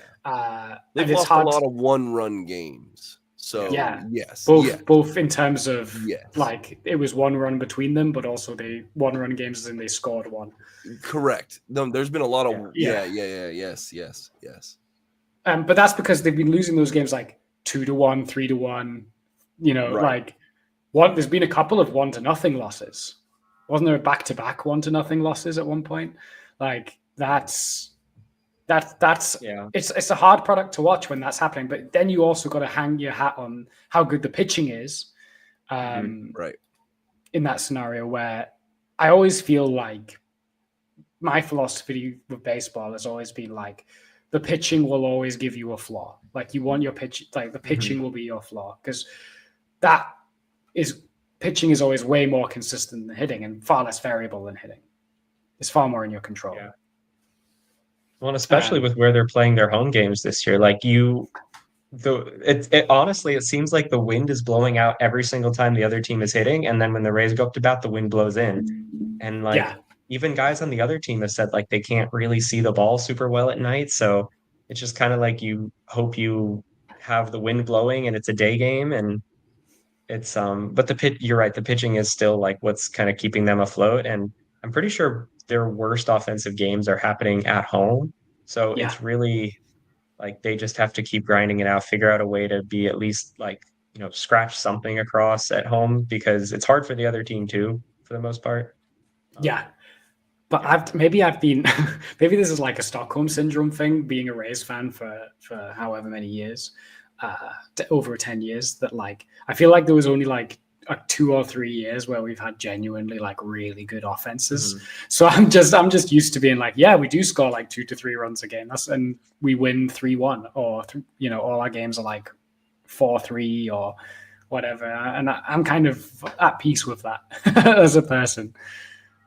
Yeah, it's fine. And honestly, the offense has been pretty good. I mean, I know Chad Mottola is more just like a facilitate. I mean, he's a hitting coach, but like in terms of like facilitating, like he's pretty good. Like he's a good teacher, a good leader. When did he become the major league hitting coach? 2016. I want to see how the Rays offense has been since 2016, because that's when he's been in there for a long time. Yeah, I feel like Almost 9 years. Wow. yeah. Oh no, 9 heading years. into the 20. Okay, so he took over There you go. September 2016. So we'll say since 2017, All right, we're through 4. how has the Rays offense been? Um, Okay, so since I feel 2017, like the Rays have had the fifth highest WRC plus in baseball. what? Since 2017, yeah. Including That- this year where it's been crazy. So That does not correlate with my eye test, but like that's crazy good. they're tied. Well, I guess they're tied for fourth technically with the Twins. So it's Houston at 114, but they cheated a lot, so some of that might not count. The Dodgers at 113, they're really good. They spend a Mhm. lot of money. The Yankees at 110, they spend a lot of money. They're not very good. And They then had Aaron Judge Twins as and well. Rays at 105. They do have Aaron Judge, so he's carrying a lot of weight there. Yeah. So and then just behind the Rays at 104, tied for fifth, I guess, would be the Braves and the Mets.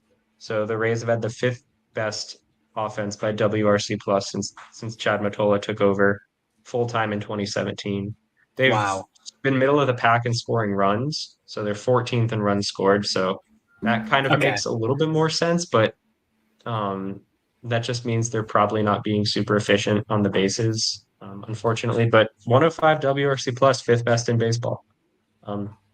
If anybody's, I don't know what it's been like on the internet with how they've been struggling to score runs, but I'm sure people are calling for Chad Mottola to get fired.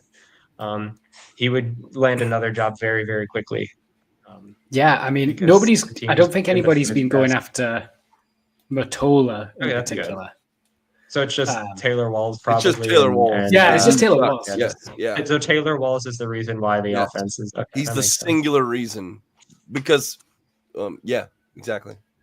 Well, surely he Yeah. doesn't take away any hits per game or prevent the other team from having any extra outs. So surely he's just a complete waste of a I player. don't care about that. Yeah. Yeah, of course. Yeah. No, he's been fine. Walls he's at plus 0.1 WAR this year. Okay, I love it. Yeah, above replacement. Yeah. Well, yeah. I mean, and there's nobody really to replace him right now. Like Carson Williams is not ready. No. And Jose Caballero, he's been solid to start the year, but like in very specific matchups and used in a specific way. So if you try to make him an everyday player, we're just going to get more of like what we saw last year, and he was not very good last year. Yeah, you don't want to overexpose him. I guess like you could argue that Walls is overexposed. At least yeah, offensively. absolutely.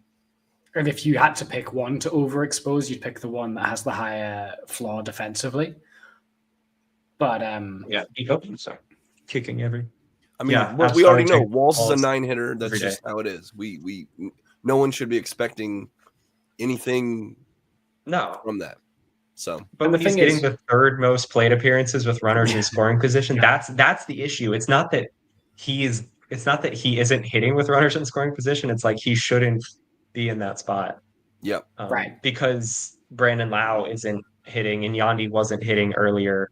And that's so if you want Walls to be less noticeably bad, Brandon Lau has to be better. Or he could go to the bench too. You could.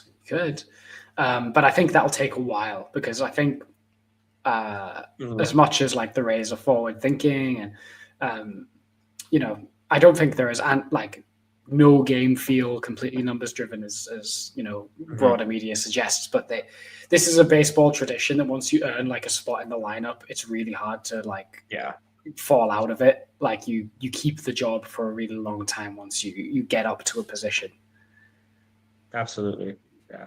And I mean, like, he's still like a relatively like safe floor. Like, you know, you're going to get something out of him offensively. Whereas Mead, who would be the next guy up, like, you don't really know what you're going to get. So I understand the decision to like not be as aggressive, but Mead is getting more reps as of late. Like I said earlier, 3 in a row now, 4 of the last 5. Um, so he's earned it for sure. But just as much as he's earned it, like Brandon Lau is not producing. So of course he has that single here today, but yeah. Yeah, so it wasn't like a he's so back kind of single. It was a seeing eye. No, it's like he fought off a 93-mile-an-hour fastball the other way. Like that's not Brandon Lau. That's what Taylor Walls does because Taylor Walls can't catch up to velo. If Brandon Lau's hitting like Taylor Walls, like he's not defending like him, that's for sure. So what is his purpose in this lineup, I guess? Yeah. It's like, yeah. No, go on. No, it's just like a what have you done for me lately kind of thing. Like he's done so many great things. He's, obviously like a team Hall of Famer, probably, I think. And he's gone through a lot of stuff off the field, but at the same time, like just you're getting old, man. Like you gotta sit some games out. Yeah, I don't know if you guys are going to see this, but there was a brutal misstrike call that's about to happen. It was like it caught the low that's inside a really corner. bad miss. Yeah. He that's like over framing. Like he tried too hard. Just catch it there, and he probably gets that call. Yeah. So Rovet's having a good at bat here. He's fouling off a ton of stuff. I think he's now on the 9th pitch of the at bat is about to get thrown. So Warren's going to be out of the game soon, then for sure. Yeah, I think he's got this inning. But they won't let him see Simpson again. That's for sure. Yeah. So you got to swing at that. But anyway, something I'm interested in that I don't think we've talked about is how we talked about Jankowski being like the 6th choice outfielder. It'll be interesting to see how the Rays start to put it all together, assuming health of everybody. Do you think it's as simple as the opening day outfield is the best outfield the Rays would field with Lowe, DeLuca, Morale? Or do you think the pecking order has changed a little bit on the depth chart? I think that's probably what we'll see. I'm gonna take a look at the roster resource thing to see who's injured because I know there's a lot. But I know Josh Lowe and DeLuca are like the closest to returning. They could come back within like the next 2 weeks, I think each.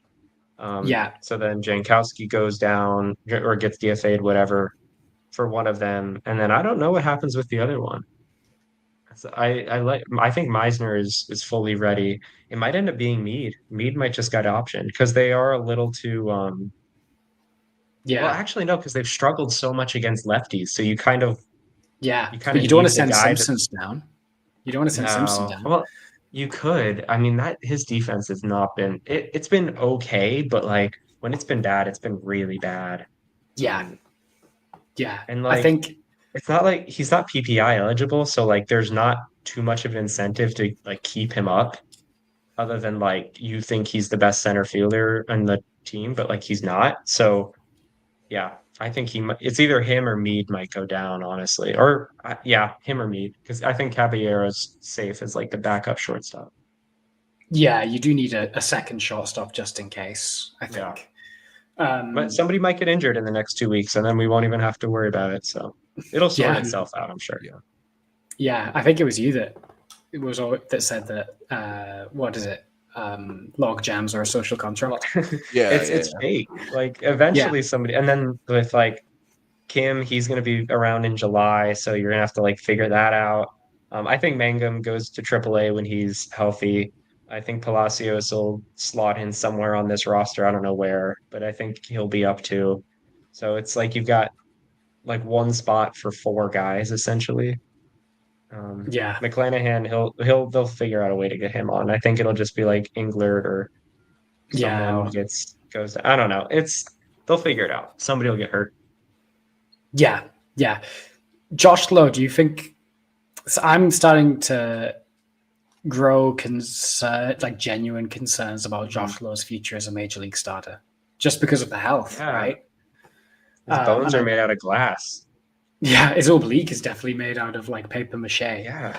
And I'm a bit like concerned. I hate to see a guy get hurt like that. But it's happening a lot, and then his recovery, like his biggest weakness with Josh Lowe is always like high velocity, like fastballs up in the zone. He always seemed to struggle with, and like when your oblique is like always in and out, you're never gonna get that right. I don't know if he's ever gonna get back to how good he was in 2023, where he was getting on top of those, like getting to those pitches with more frequency, and he was slow. He never quite recovered from it last year. I worry that he won't really get back to that this year either. I don't want to pull the plug on him, but like, and Zach's a big fan of his as well. But I'm starting to wonder, like, what reason would we have him over Meisner? I mean, they're almost the same player. Like they're very similar. I think Meisner is a bit better defensively, and I think Josh Lowe maybe offers more like on the bases. I know they're both fast, but Josh Lowe is a really efficient base stealer and just efficient base runner in general. I'm fine with either one, whichever one is healthy and like locked in. So I think Josh Lowe has options, but I don't expect him to get sent down. Like he's fully like established. I think Meisner, yeah, Meisner could go down. I'd like to keep him around because he's been great, and I think he's like a real major league player. But I mean, he could realistically like spend some time in AAA, even though there's nothing really for him to prove. I think just continuing to like work on not expanding the zone because he has expanded a little bit since he's been pitched to a little bit differently lately. He's still playing really well, but let's and go, that's something Taylor. he could do in AAA. Taylor Walls hit a home run. No, not quite. Not quite. It was off the. It was fine. off the top of the wall. Yeah, he's feeling himself today. All right. I thought Taylor Walls was 993. Yeah. Yeah. Why I thought Taylor Walls was going to hit a home run. I think he has a torpedo bat. Does he? It kind of looked like a torpedo bat. I'm not sure though, and I can't rewind it, or else I'm gonna get like. I just saw like 100 ads. We just had a quintessential Chandler Simpson play.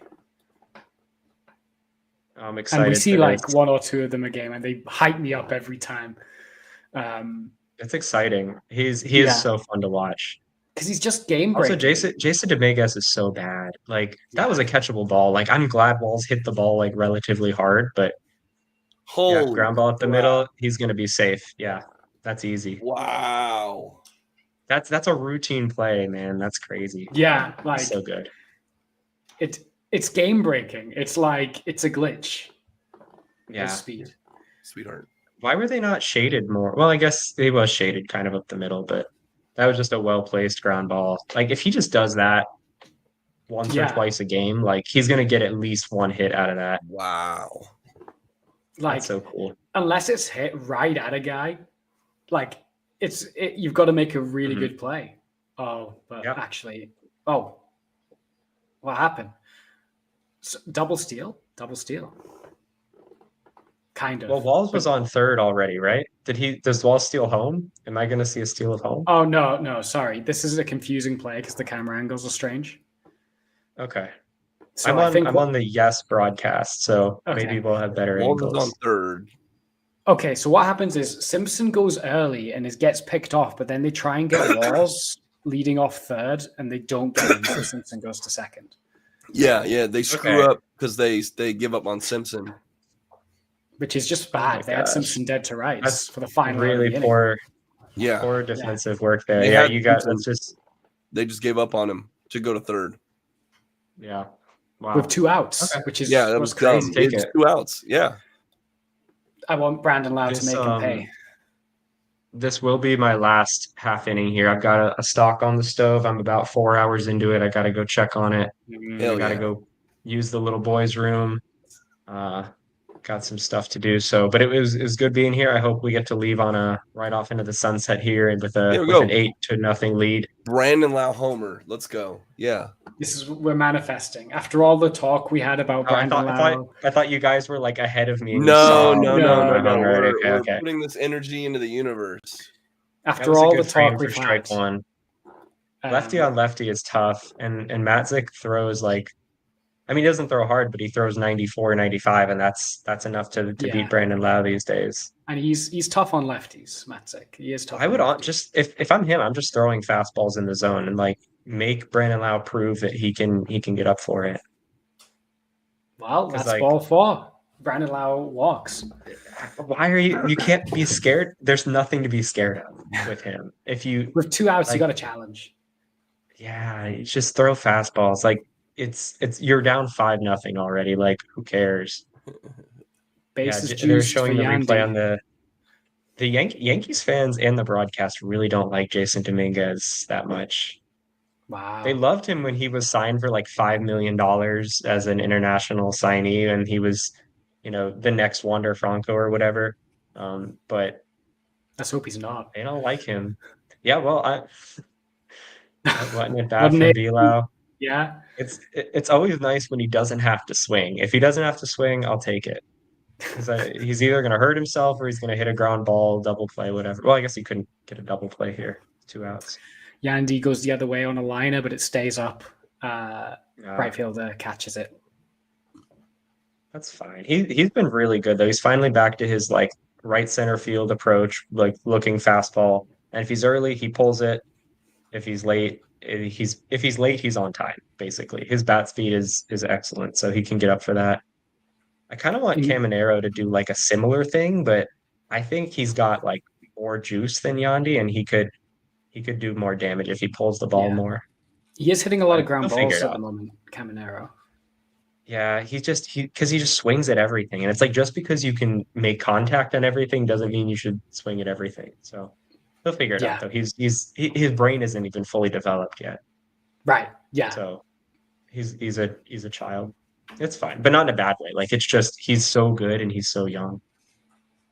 All right, 100%. so that is all right. Thanks for having me, guys. I'm gonna watch the Sun game later. Got to get a point. Who are they playing? They're not playing Lexington, are they? Dallas Trinity. Dallas. Oh, Dallas is good. Dallas is very really good. Yeah, just if they can get a point, just however, there's 1 point. However, when you come to Big Jim Stadium, we usually break teams. So it's yeah. They do have a really good home record. Yes, they do. And Dallas has shown some cracks in the last couple weeks. So if we play our game, we definitely can pull a win out of there. So we need Dallas lose one of their starting midfielders like for the rest of the season. Like isn't she like out? Yes. I mean she wasn't like a game breaker, but she was Misimo like very regular. good. Yeah, and she's not there anymore. Yeah. Yeah, so I mean just get a point out of it. They go on the road to Lexington, that should be. Yep. I don't want to count on 3 points next week, but like you should get something out of that. You should. And then on the road to Carolina, Carolina's tough, but they have nothing to play for. They're already in first. Yeah, and then you finish against DC at home. That's 6. That's at least 6, maybe 8 to 12. If you can get, I think 5 points in the next 4 games, that's like the bare minimum. I think they make the playoffs with 5 points in the next 4. Right now, I have 41 as the cutoff for the playoffs. Okay. That's my my silly spreadsheet that I've got. Sunrise. Okay. Sunrise has 41 points, gets them in 4th. Okay. How many? I'm going to see the standings. How many points are they at? Right. They're at 36. Okay, yeah, so 5 points, yeah. Is that right? 5 points, yeah. Yeah, so I think 5 points is the bare minimum, but like they've got 2 games in hand over Brooklyn. I mean, I guess they're playing tonight, so it's 1 game in hand. We're at 36, yeah. They're about to be on like level in games played with Spokane, but Spokane's been on a tear, so I think they're Spokane's. I've been telling for weeks that they've been on the rise. They're a good team. I called Brooklyn a fraud weeks before they started imploding too. Yeah, that was true. Yeah, Brooklyn they're a mess. They fired their coach and everything. Like once you fire a coach, like it's either going to go really good or it's going to get even worse for you, and it has gotten even worse. Yeah. So it's they took that was a good play by Wallace. I mean, it wasn't a difficult one, but it's like outside of him and Caballero, like I don't really think anybody else on the team could make that play. It was how easy he made it look, I think. Yeah. He made it I look mean, 'cause routine. he was already like heading in that direction. But yeah, definitely gonna check out the Sun. Really excited for that. Just get a point. Um, yeah, looking forward to it. But yeah, thanks for having me on here. This is cool. I remember the first time we actually did a watch along. It was like 2 years ago. They were on the road in Chicago, and it was also raining. It was that Yes. one game where like it was like a 14-13 finish where Chicago like Yes. walked it off. It was like Yes. pouring rain. Garrett Clevenger, yeah. So Yeah. hopefully we don't have that. Yeah. But they honestly might call the game after this inning. We're hoping. That's what we're hoping. Taj would get a complete game shutout. Yeah. That would be the first Rays complete game in a long time. Yeah, I would. Pat could have dinner at a reasonable time in Europe. I had dinner before I hopped on preemptively. That's a good call. Yeah, because I was like, this could be over in an hour 50. It could be over in 3.5. Who knows? So a 1-2-3 for Taj. That's 5 shutty, 2 hits allowed. We love that. Yeah.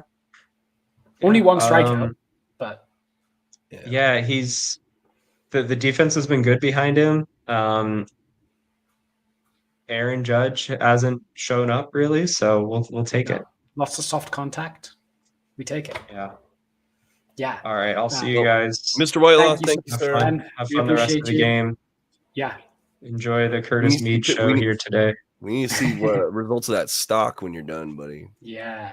Stock. I can probably show you. I can show you how it's looking right now. Yeah, let's go. My laptop's got like 5 minutes left before it dies. Much needed start from Taj. It's gotten zeros. I've gotten the zeros. Oh wait, no, there we go. That's the stock. Let's go. It's getting there. It's started at what? That's the content we crave. Let's go. 11:45. So it's got about another hour. And I got to strain it, reduce it, chill it, and it's going to be like Jello. I'm excited. And then used for who knows. Who knows? Oh yeah, I don't even know what I'm. Well, this week, I don't know.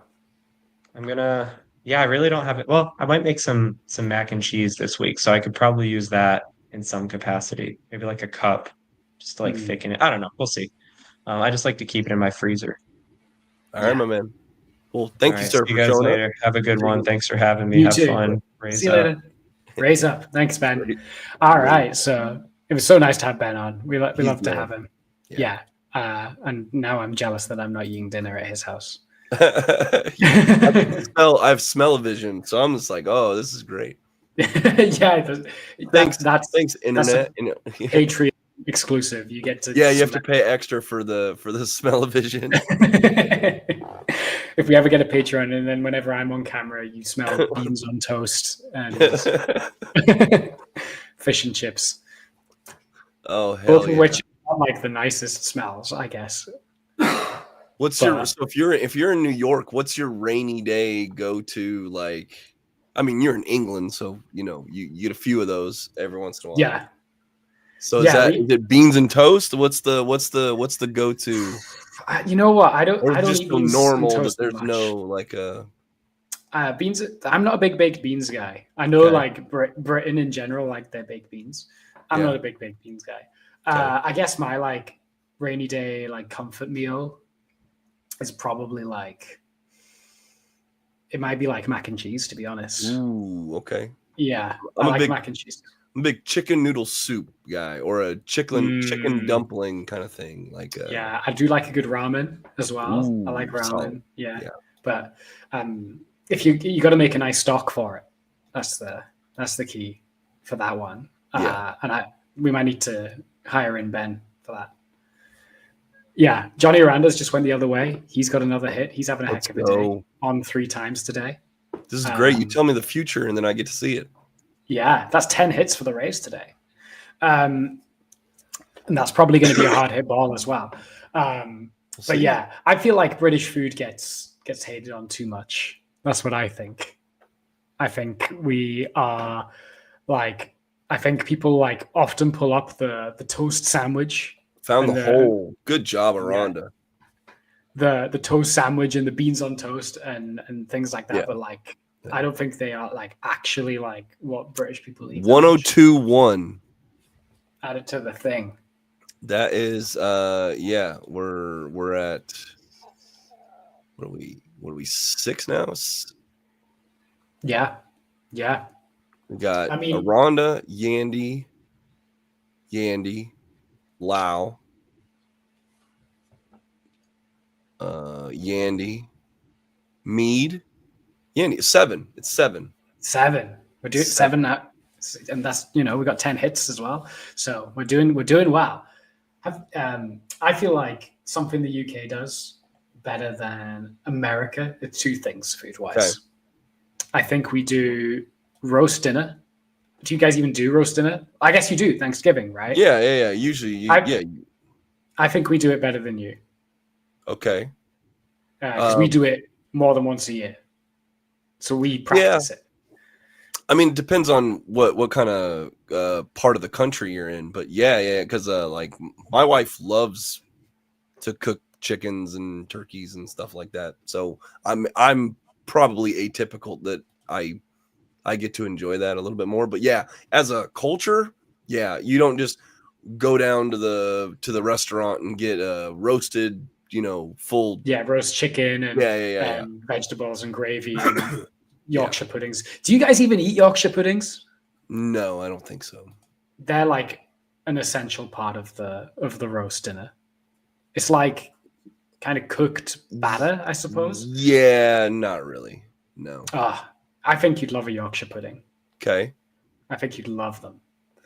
I bet that you can find they won't be great but I bet you could find them in like the freezer section of your local supermarket. There'll be like ready-made frozen ones somewhere.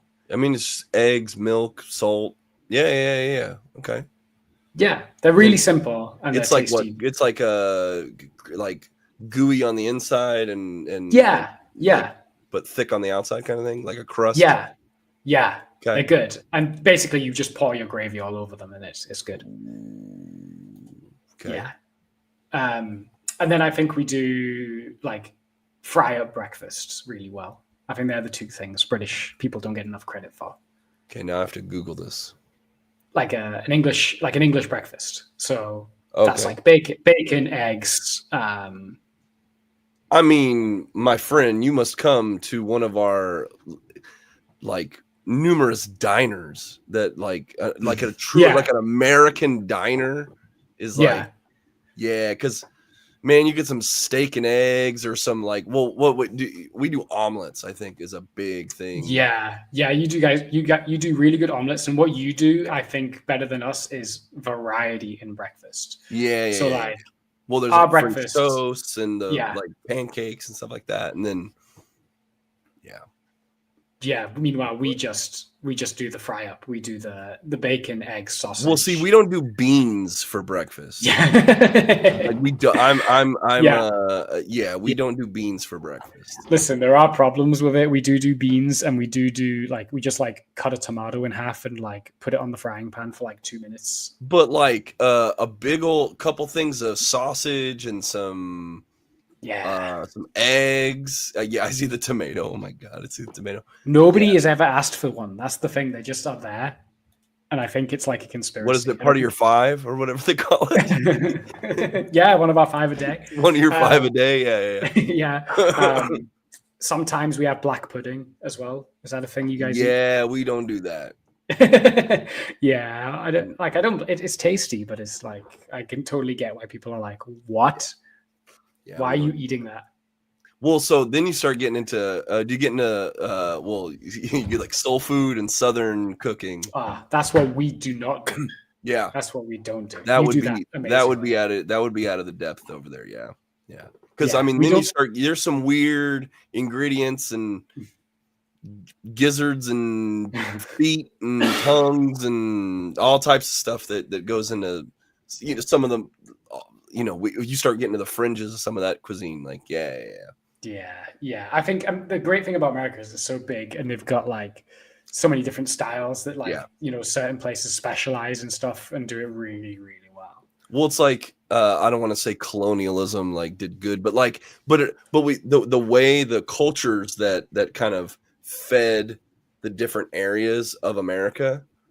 So you have like we've offshoot English stuff, but then we've also brought in Irish and Italian and Spanish and French and Mexican, and I mean it's just like, okay, and then depending on where you're at in the country, it's and then they've been able to sit there and kind of evolve themselves. It's I mean, hell, even barbecue, there's like 10 different or whatever forms of American barbecue that are very distinct, and people will kill you if like, you know, this versus this ingredient versus that ingredient. So yeah. I love that though. I love that. That's the best thing about America, right? It's like the melting pot of the culture. Right. Yeah. Like that's the at cool its best. thing about it. I mean, that's it. Well, so here in Tampa Bay, right? We invented the Cuban sandwich, and that's been highly debated and tested with our lovable friends from Miami. But the Cuban sandwich itself is a mix of the cultures that were here in Ybor City when the cigar factories were here. Is that we had the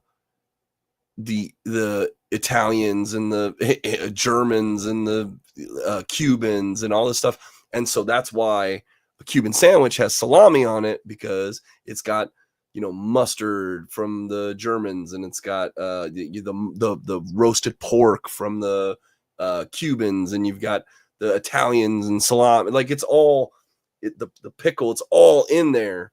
Where if you go to Miami and order a Cuban, you won't get that. It'll be a little different, and because of whatever from that culture. So, yeah. I mean, that's 3 hours away, you know, by car, you know. So it's like, that's the thing. You're also just massive. Like the UK has all these different places, but we can get to all of them in a day. Meanwhile, you guys, like, you know, it's crazy. But the UK does have like some melting pot cultures. Like I think we've managed to do like Indian food really well now. Like I think we do, like we've got really good like curries and Indian food. But again, like it's hard to take credit for it, because it's like, well, it's not our food. But then like there's certain curries that were created in like Scotland and England because the Indian heritage that came over and then started cooking over here. So like we can take partial credit. Yeah, see, like I'm originally from Colorado, and so there's another dish there that's regionally between New Mexico and Colorado called green chili, and it's similar to chili verde, which is a traditional Mexican dish, with like pork chunks and like a tomatillo kind of sauce to it. But in Colorado, you can use things like lard, and they thickens it up. Flour thickens it up to a. Sorry, I'm killing myself here. But there's like a between the poblano peppers, or if you roast these peppers and then you take, but like in Santa Fe, it's like, oh, it has to be hatch green chili, right? Like peppers, and they do it this way. And so there's sort of a battle between whose green chili is best in like Albuquerque or Denver and things like that. And that's just this regional dish that no one's probably ever heard of, especially in Florida. You try to come here and they're like, no, but green chili in that culture, you can eat it just as a stew, or you can smother burritos in it, and it's so good. It's just so good. But it's just a super regional dish that only exists in a couple places because of those cultures that have made it. So, love it. Meanwhile, in this baseball game, the Rays got a couple men on in the top of the sixth, weren't able to capitalize. In fact, Ben Rotvet, I think, popped out with the bases loaded. And then now Taj managed to get Grisham reached and is now at second on a Judge ground out. So Cody Bellinger now batting with a man on second, 1 out, in the bottom of the 6th. Rays still up 5-0. Taj is still looking good. Still lots of soft contact. Love to see that. He's at 80 pitches. When are you? I mean, and they're letting him go to the heart of the order again. Yeah, and now Cody Bellinger is just unloaded on him, and it is now 5-2 Yankees. Cody Bellinger with a 2-run shot straight away, right? 4th home run of the year for him. I knew it. So I think they're still going to try and let Taj tank out the 6th before they move on to the bullpen. But yeah, Bellinger got all of that one, and it was his 200th career home run. So, congrats to Cody Bellinger. Wow. Yeah. Not fun. You hate to see the shutout go, but we're still up by 3. Yeah, it's why it's hopefully those missed opportunities we had in the 5th and 6th don't come back to bite us. But it's good news around the AL East as well, because currently the Royals are up 8-5 on the Orioles. In the 8th inning. We're in the 9th inning. The Twins are up on the Red Sox, and the Blue Jays are losing to the Guardians 4-3 in the 7th. So if all the scores hold, it'll be an ideal day in the division for the Rays. Yeah, we need a little bit of help there. One, we just need to get our train moving in the right direction. So yeah, I mean, a series split on the road. Yeah, we'll be good with that. Yeah, that'd be huge. In fact, would it be a series win? Was it a 3-game set?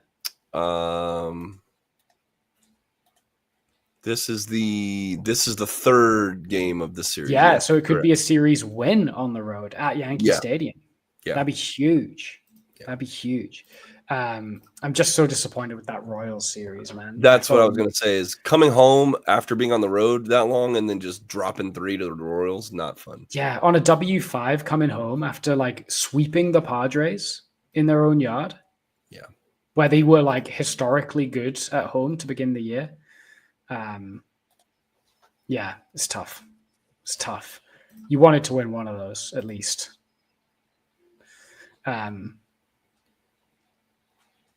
But we got to keep going on. I just wish the Rays would go like on a run where they don't immediately cancel it out. Yeah. That's the frustrating thing. Looks like Montgomery's ready to come in from the bullpen. We've got our own guy coming in. Our high leverage situation, man. Our closer, Carter Brantley. What's good, buddy? Hey. Howdy. Hey, Pat. Thanks for having me on.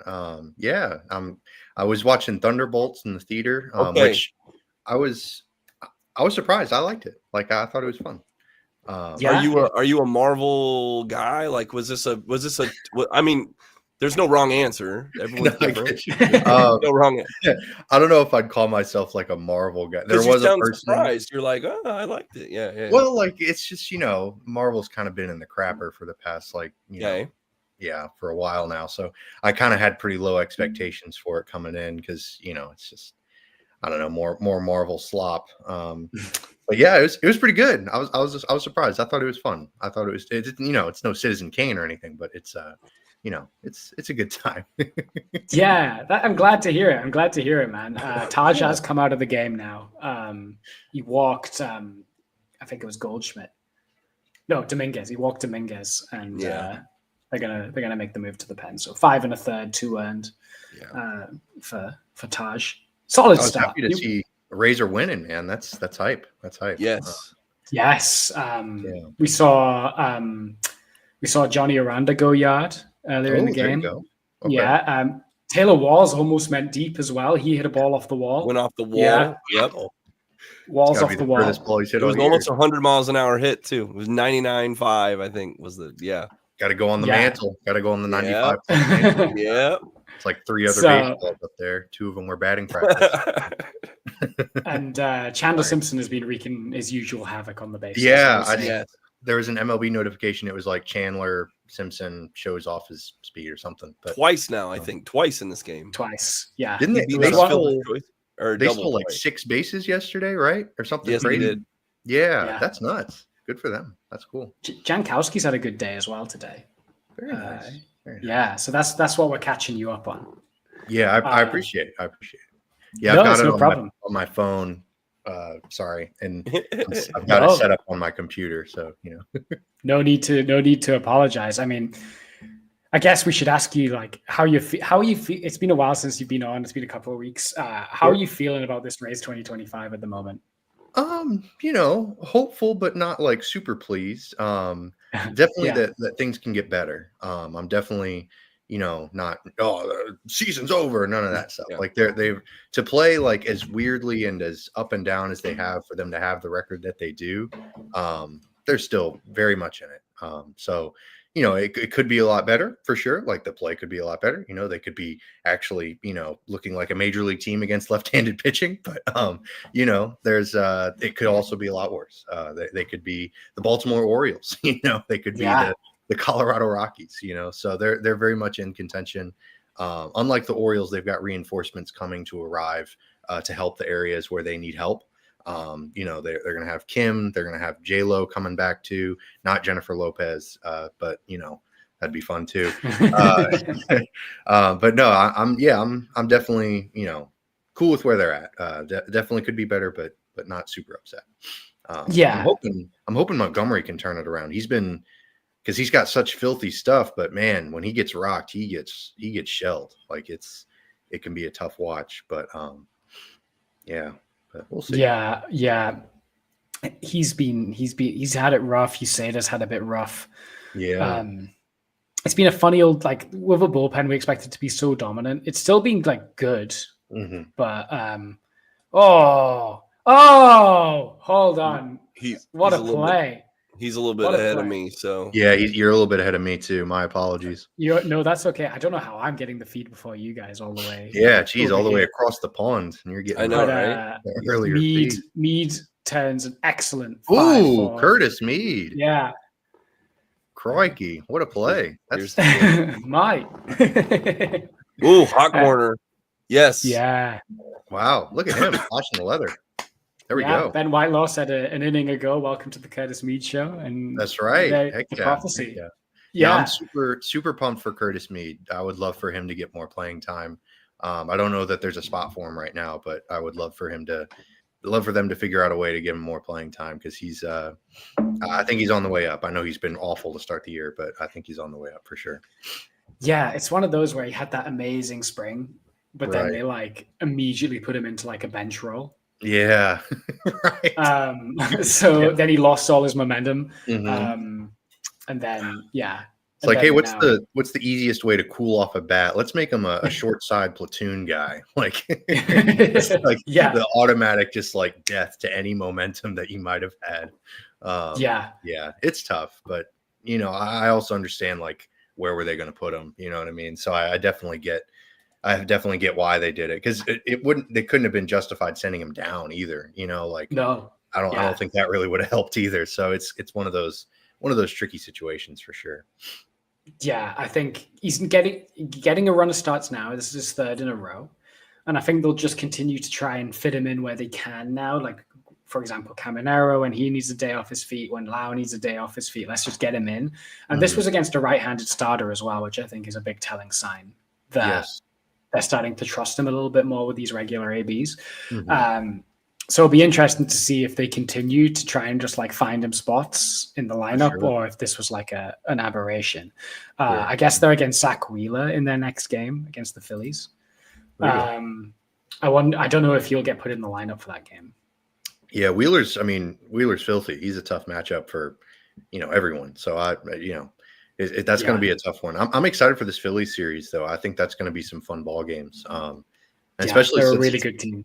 Yeah, the Phillies are really good, and it's in the middle of the week, so like, there's not like, I don't know. It's really interesting. I'm excited for it. I went to all three of the Royals games last week. I'm so it's your sorry. fault. Yeah, you're the one. Yeah, I walked through the gates and they were just like, that jerk is here. Let's go out and play like trash, that was an every game occurrence, unfortunately. Cookie Carrasco in the game now for the Yankees. Ooh, look at that. Taylor Walls immediately smacks one up the middle for a base hit. He's got 3 hits today. 3 hits today for T Yo, Walls. is Taylor Walls on his Ozzie Smith arc type beat? He's turning into like an at least acceptable hitter to make up, to add to his elite defense. That'd be fun. Smokes it. 91 right up the middle. Yeah. If he's it could happen to a better dude, but that's we were talking about that with Ben, where we were saying right. Oh yes, Chandler Simpson, my guy. Chandler Simpson drops the bunt down, and there was going to be a play, but like Cookie Carrasco panicked a little bit and like couldn't pick the ball up first time, and that's it. That's curtains. He had a bit of a poop your pants senior moment. He saw the bunt. And he was like, "Oh, look at this young whippersnapper! Oh goodness, what do I do?" Yeah. Like you got to be perfect when it's Chandler Simpson running the like. Yeah, he's ball on the ground. You got to be perfect. Mm-hmm. Yeah, he's so impressive. He's so much fun to watch. Like I know because there's all this talk about with the old heads like, oh, batting average is dying, like the contact hitter is dead, and it's like they point to Luis Arias as the example, and it's like, man, Luis Arias isn't not good just because he's an average hitter. He's not good because he's awful at defense and he's a terrible base runner. Like that's why no one likes Luis Arias. Like that's why no one liked Harold Ramirez. You know what I mean? Like unfortunately, he could hit for contact. Like Harold Ramirez hit 300 one year. Right. Yeah. Like he did that one thing and he did it pretty well, but man, it was one thing. Like couldn't get anything else. And if Chandler could be like a mini Luis Arias and then like be a great he's a great player. That's all there is to it. Yeah, he's a glitch. He's a base running, like he's just a glitch. Like for sure. If he was in he is in MLB The Show now. We've given him a Tops Now card. I feel like yes. I've not played with him online, but I feel like he is a nightmare. He is fun, but he's borderline. I don't want to say he's unplayable, but like I don't use him very often. Yeah, his lack of power is tough. It's tough. It's just tough to have like a guy where like he's a non-factor. You know what I mean? Like I try not to have too many of those, but I have been playing with the Rays a lot. Like I have Cameron Meisner and Jake Mangum's Tops Now cards. Yes. And then the new Brandon Lau card they put out. Yes, that's elite. Fantastic. So I really vibe with Brandon Lau in the in game for years now. Oh yeah, his swing is excellent. Yeah, it's actually like kind of viable to have an all Rays team. Oh yeah. You can have I have a Francisco Lindor Live Series card, so he's my shortstop. Unfortunately, I can't justify sitting him for Carson Wentz as much as I would love to. But I love Lindor's swing as well. Yeah, Lindor is just like I've got him on parallel 4 right now. Like he's insane. He's so good. Blue, that first pitch to Yandy, that can't be a strike after he just walked a guy on 4 pitches. I know. That cannot happen. That's That's and a tough with spot. The Caminero Jolt Series boost, it's like it's happening. It's happening. Yeah. Because you don't even have to go max. Like you don't even have to have 18 Rays players. Like the 12 Rays players boost, I think it's 13 contacts on both, and like that's elite. That's so good. Yeah, especially with the Lau card, like he becomes like pretty good, and then it's like, oh snap, he's like 94 overall. Like this is kind of crazy. Yeah, I also go crazy. I got a Live Series Harper because I love Harper's swing. I love Harper's swing as well. Yeah. He has to be my first baseman. Yandy, my guy, can't be doing that with the bases loaded. But he struck. He struck.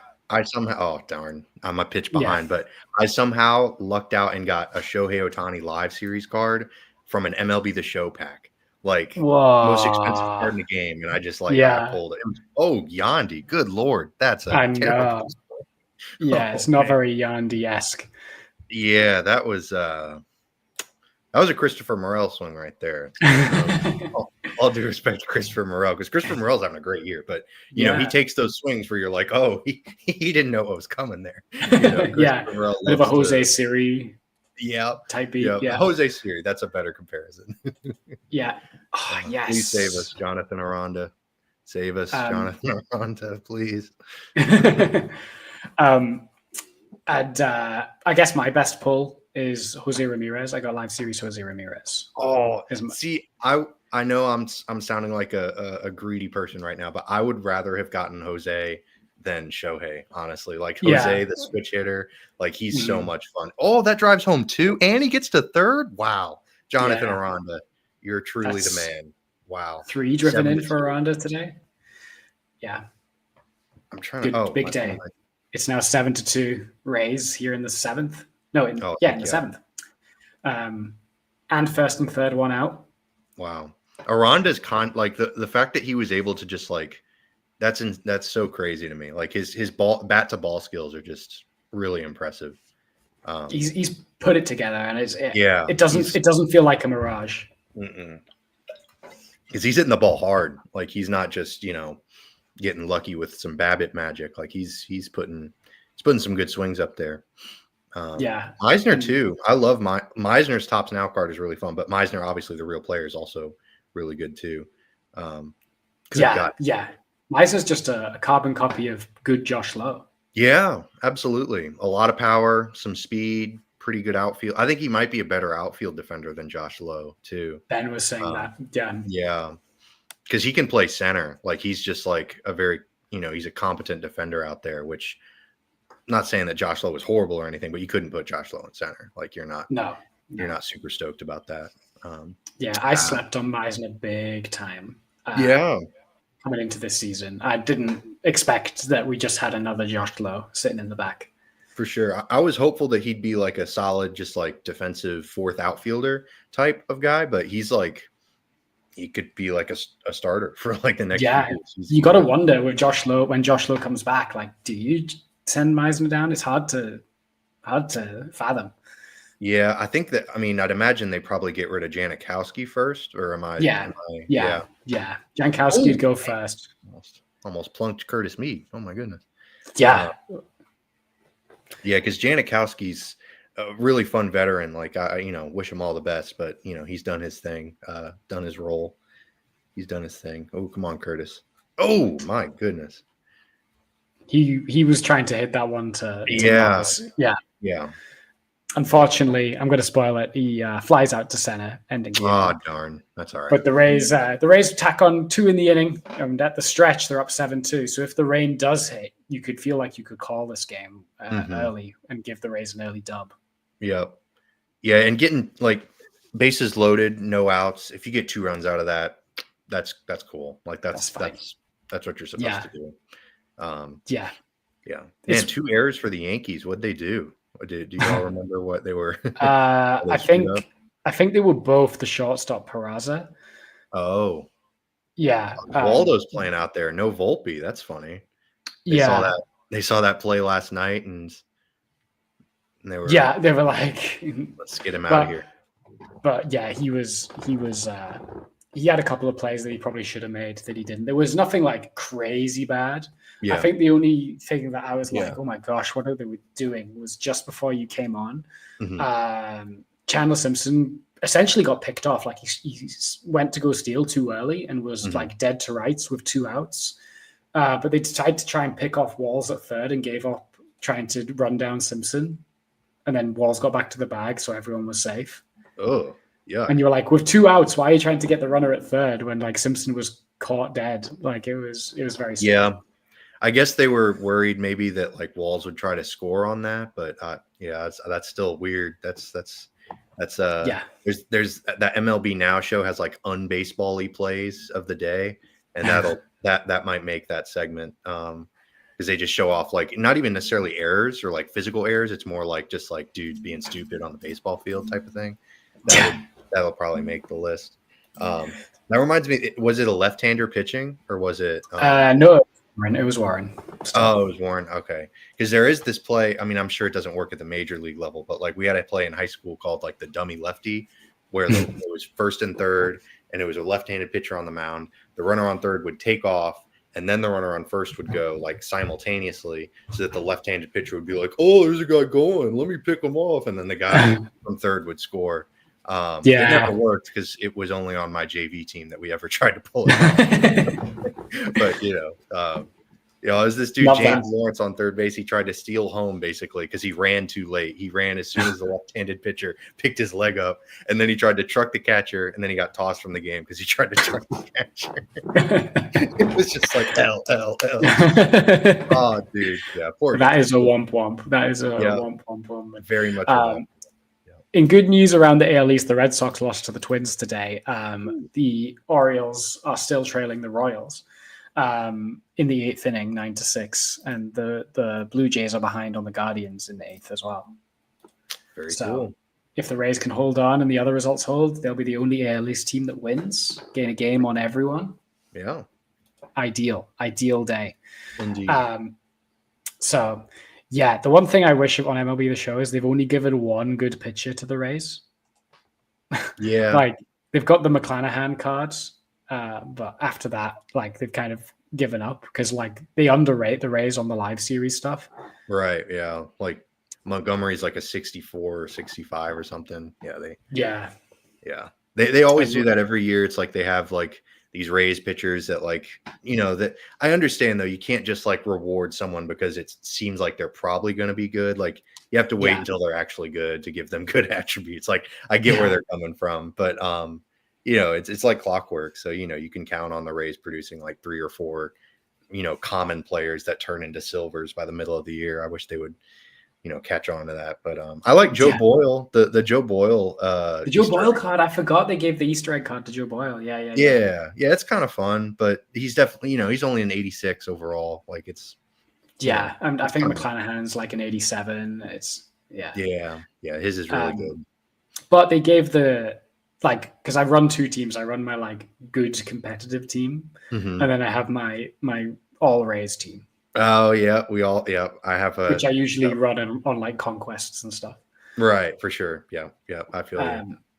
And the thing I'm so grateful for is the Travis d'Arnaud card. Yes. Because the Rays never get good catcher cards. Right. I'm hoping. What I'm hopeful for is that the All-Star card for the Rays this year, they released like a Mike Zunino Rays All-Star. Yes, that would be fantastic, especially. Yeah, that would be so much fun. Because his power, like, I remember that card was like he had 125. He was maxed out for contact and power versus lefties, and he had really high power versus righties too. And he was a good defensive catcher too. Like, he had good arm strength and all that. So he would be a really fun. He'd be a really fun addition to the Rays lineup. Definitely. The d'Arnaud card is an absolute lefty destroyer, though. Oh yeah, he mashes against lefties. Yeah. And he has good clutch, which is really important. Yeah, what I've been doing recently, like, just sort of to get the best of both worlds, would be to like run the Rays lineup, but have it only go up to 12, where I'd still have like the good, you know, the players that I want to, like the Santander card, the Lindor, Ohtani, like those cards are still the Ken Griffey Jr. in center. And then I have like the 12 players from the Rays. And I have D'Arnaud on the bench along with Aranda. And so then d'Arnaud can sort of, and Aranda can like pinch hit versus righties or lefties. And so, yeah, they're definitely fun bench players to have too. Yeah, absolutely. Yeah, I remember it's been a minute. I've not played the past couple of weeks. I've just been a bit behind. But I remember being pretty loaded at catcher. I think I had quite a few catchers that I was like, who do I put in? But I think because I had Will Smith and William Contreras to start like in my opening set of packs. Wow, that's tight. I know. That's a good start. Yeah, I was like, right, catchers sorted then. For sure. But and then I who else was an MVP? Jack Caglione was an early MVP for me as well. Oh yeah, okay. I like that card. He's got a nice swing too. He's got a cool swing. Yeah. It looks like the Yankees are gonna. He just beat out a double play. They might challenge it though because it looked pretty close. But yeah, it's good. I suck online though. I do suck online. Dude, don't we all? Yeah, man. I'm atrocious. I'll have like stretches where I like am thumping dudes and I'm like, oh snap, like this is pretty fun. And then I like run into a real player and I'm like, oh yeah, I suck at this game. Like yeah. Yeah. Oh, it's tough out there. And I feel like I'm a bit of a velocity merchant as a pitcher. I'll just go right. throw my pitches, throw 102 up and in until they can decide to hit it. Right. Yeah. Mm-hmm. And then when they burn me once, I'll try and actually sequence. Yeah. But I don't think I'd make a good major league catcher because I think my game calling isn't good enough. I feel you. Yeah. No, since I was left-handed, I never had to catch growing up. So, I never had to worry about that nonsense. I just looked in, whatever they get put down. All right, that's what I'm throwing. That's being lefty's a useful trait to have, though. Yeah, it was fun. You could pick some guys off, give some weird facial expressions to the base runner at first base to try to freak him out. When you're, my friend would always, my best friend would always be playing first on our JV team, Ricky. And like, I'd go up and I'd like make this weird like face whenever I'd be about to pick off, and he'd freeze the base runner. I don't know why, but then I'd pick him off and he'd be frozen out there. And then my buddy Ricky would catch it without fail, sail it into left center, just E3 every time. Like, nope, you're not getting this out, Carter. Like, you're gonna have to work for this one. Like, oh, thanks, pal. Really. Love that. Yeah. Love that. Slash, I can see why did you ever like throw your glove down in frustration? Did you ever like chew him out? I never got that far because it was JV and like, it didn't really matter. But yeah. It was definitely a bit like, damn it, Ricky, you can't work on these damn throws. Like, come on now. But what are you So we don't get to play much baseball here in the UK. I try to find like opportunities to where I can. They end up plunking me in center field most of the time. I can cover ground. That's the thing. I can run. There you go. So I cover ground, and I'm not very good at fielding grounders. So I get you. That's all right. Yeah. So, but I can play outfield. I guess is the closest I can do. Yeah, and then as a hitter, I'm. That's all right. I feel you, man. It's the hardest. I've gotten better. I've gotten better. Do they have like batting cages in the UK at all? Like not many for baseball. Yeah, really? Not many for baseball. Like they have lots of cricket batting cages. Oh, but because cricket's kind of our bat to ball spot. Right. There's a cool bar in Manchester that I'll recommend if anyone ever comes to Manchester, which is where I'm from, and that they've got it's called Base Bar, and it's baseball themed, and they've got actual baseball batting cages in there.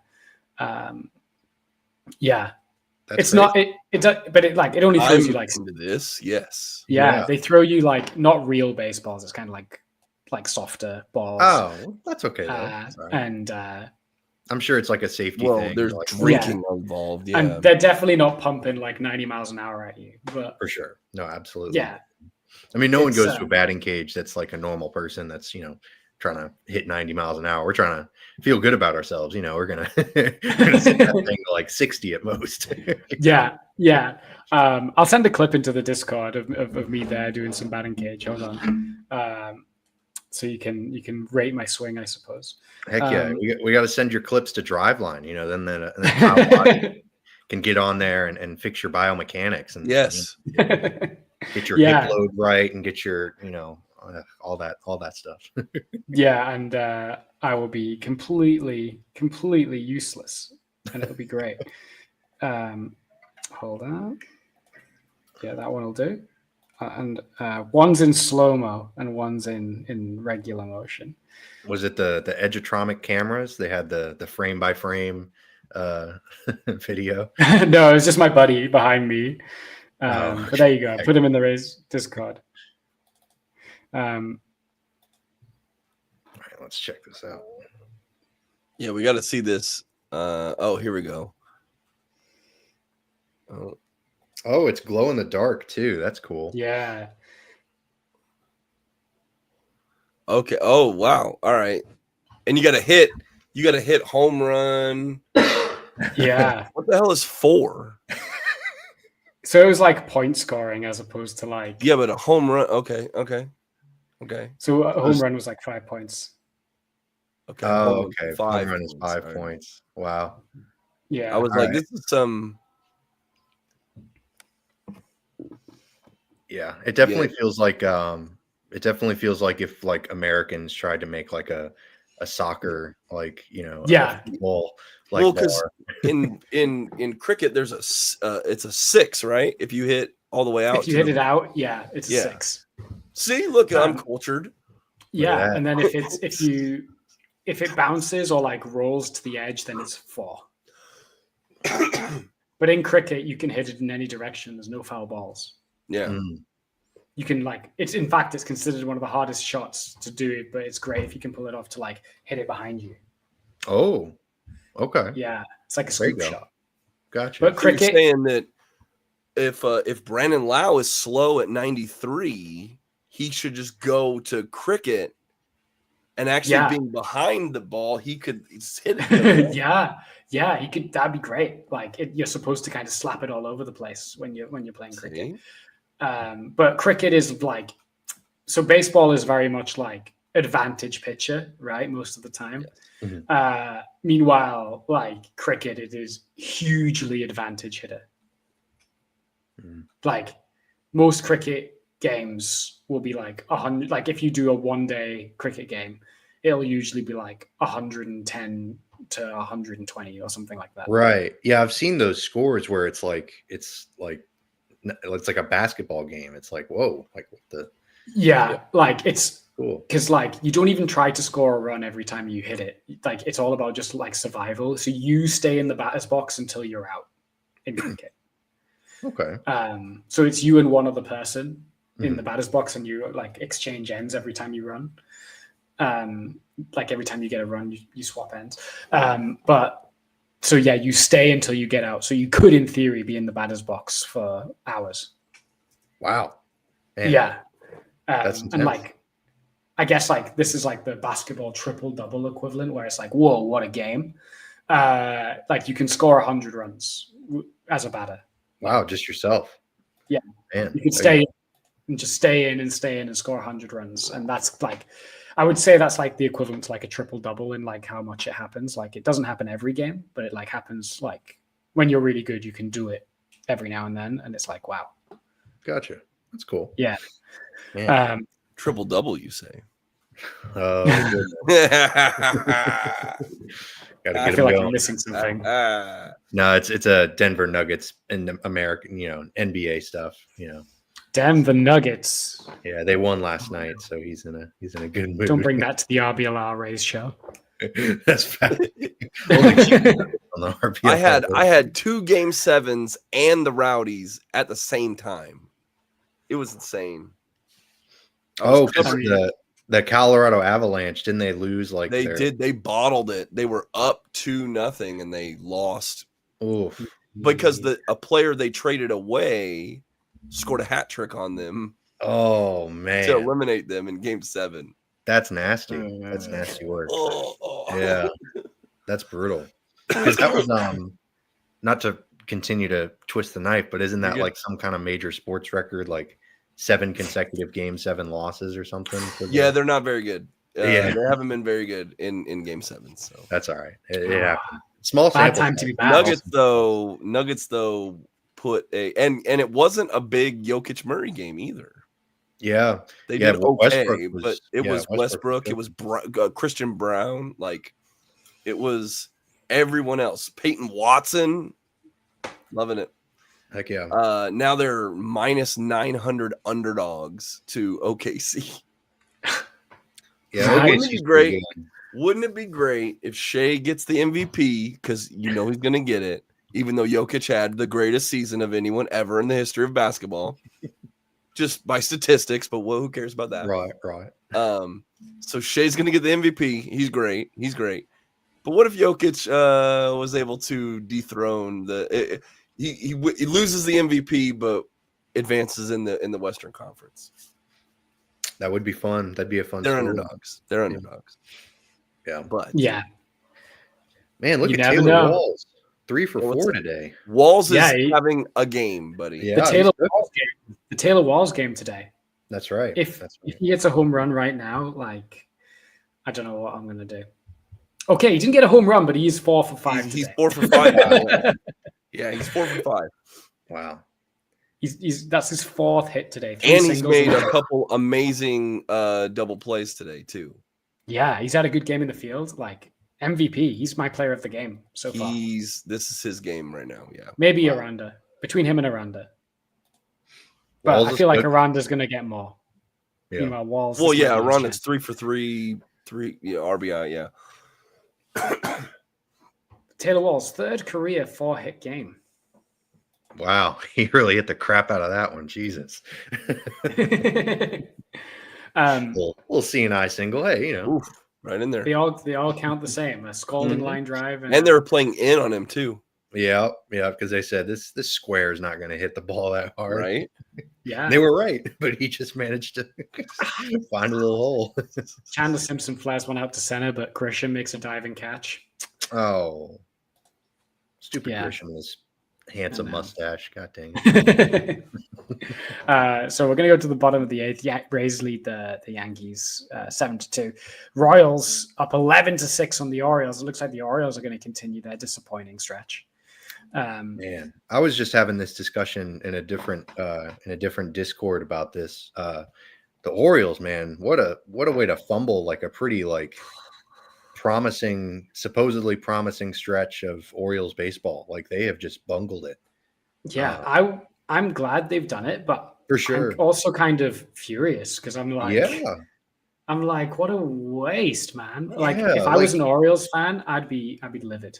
Yeah, it's if Mike Elias is truly making these decisions, then you got to question whether he sticks around because he did a great job with the rebuild, one of the best farm systems in baseball. But this is supposed to be the easy part, giving Tyler O'Neill, 10 to however much money he's making this year, more money than Tyler O'Neill should be making on the Baltimore Orioles, just straight up. And then just not signing a good starting pitcher.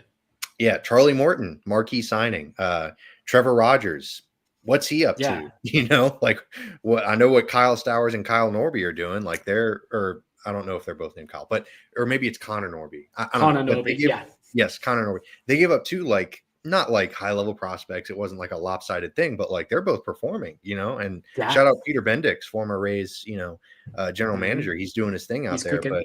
But Baltimore, what a mess. Just Charlie Morton as your marquee pitching signing is not going to cut it. That's not going to do it. Your ace is not 2023 Zach Eflin.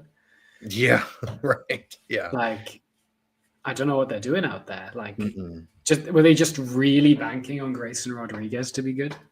I mean, if you're banking on any pitcher to be healthy, if that's your contingency plan, then that's a horrible plan. You're not going to survive, and they have not. It's been really poorly managed. I thought maybe they were trying to pull a Rays and be a pitching factory. Nope. Nope. That's not what's going on. No, sir. Yeah, man, it's tough. Because now it's with Gunnar and Adley, unless you blow them away with a financial offer, you can't pitch them oh, well, you're going to be a part of greatness. You're going to be a part of something special. No, that's not what's going on right now. So why would they agree to an extension unless it's just blow me out of the water with a really stupid long-term deal? Because if they were extending both of those guys, if those were their offseason moves, cool, got it. Yeah, totally fine. But nope, not that either. It's a big nothing burger. Yeah, and I'm feeling really smart because I was a vocal Orioles non-believer coming into the season. Yeah. So I'm feeling smart about that. I was the Blue Jays, we know the Blue Jays aren't great. But the Orioles, they'd come off back-to-back seasons of being really good. Mm-hmm. And I was don't see it. And now now they're bad. Mason Englert in the game for the Rays. Judge has hit a leadoff double off of him. Oh. Yeah. That's Aaron Judge. He'll do that sometimes. Yeah, it happens. It happens. He's just a low leverage merchant, man. It's 7-2. It's meaningless. He's just all right, time for me to get my stats in. Hell yeah, that's facts. Time for me to improve my 207,000 WRC plus. Yeah. I should run hitter real quick while we're doing this. I haven't updated hitter in a while. Oh, that's okay. No, you're no, not your spreadsheet, please no. He just hits bad pitches. That's facts. Yeah. Everyone could do what Aaron Judge does, you know? Like if you gave me a bat and just like gave me the same pitches Aaron Judge faces, I could put up a, you know, like, I'd be Barry Bonds on that. Yeah, exactly. Like, geez Louise, you know? You saw me in the batting cages. That's right. I saw Pat Davenport out there. He could do his thing. Yeah. He could do his thing for sure. You did not see the also many clips of me like popping it up and fouling it back. It's because you had the launch angle. You know, you just had to, you know. It's because your swing starts here and then goes forward. You don't load up. We gotta get you going here. You're I know. All you're pushing from here. You're not. I don't know if you saw, but the wall was about 5 feet in front of me, so I didn't have to really like, you know, I didn't really have to put much into my swing. I hear excuses, Carter. That's facts. What about the exit velocity? You know, like what about your Let's go. You know what What's the stat cast on that thing? That's what I'm saying. What's your hard hit rate? You know, my hard hit rate is like 0. Yeah, exactly. What are the ex woba? What's the ex woba of that? Yeah. But what are my defensive metrics? That's right. Oh man. Yeah. You know, my outs above average.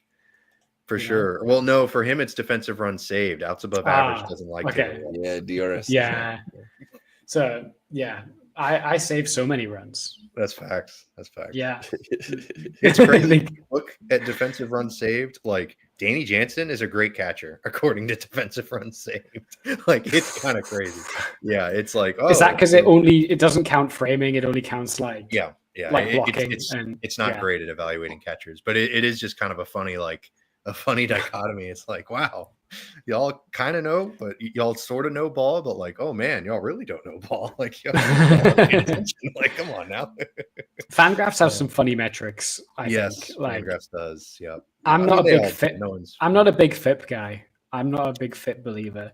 Really? Ooh, man. We got to convert. You got to look up the work of Voros McCracken. Come on now. Gotta hit the books, you know? Because I think FIP undervalues like soft contact merchants. Yeah. No, it definitely does. It's definitely not perfect, but I have found like the different evolutions of it all are really interesting. It's interesting. It is interesting. Yeah. But Fangraphs War for pitches relies really heavy on FIP. Yep. Yeah. So I think it can undervalue certain pitches a little bit. Right. No, that's fair. Yeah, that's fair. It's definitely like a big, like if you're not striking guys out, then you're worthless type of stat. It's interesting. I don't know, it's theories, you know, it's all theoretical. It's all theories, and like you should like never rely. I mean, I'm a big victim of relying too heavy on WRC plus sometimes. Oh yeah, me too. But like, it's all just like you got to put all the pieces together to figure out stuff. You can't just rely on any given stat. Yeah, if you get too much tunnel vision, then you know you're just as bad as the batting average people, which I fall victim to that all the time. You know, like I can be very much like you, like WRC plus, and it's like, nope, hey, hold on, let's see the bigger picture. Let's take a step back. But it's tough to do sometimes. It's tough to do. Yeah, I think WRC plus, especially in small samples, goes crazy. Yeah, it goes like people are turning up with like 500 WRC plus because they had like one good game, and you're like, I don't know what to say. Yeah.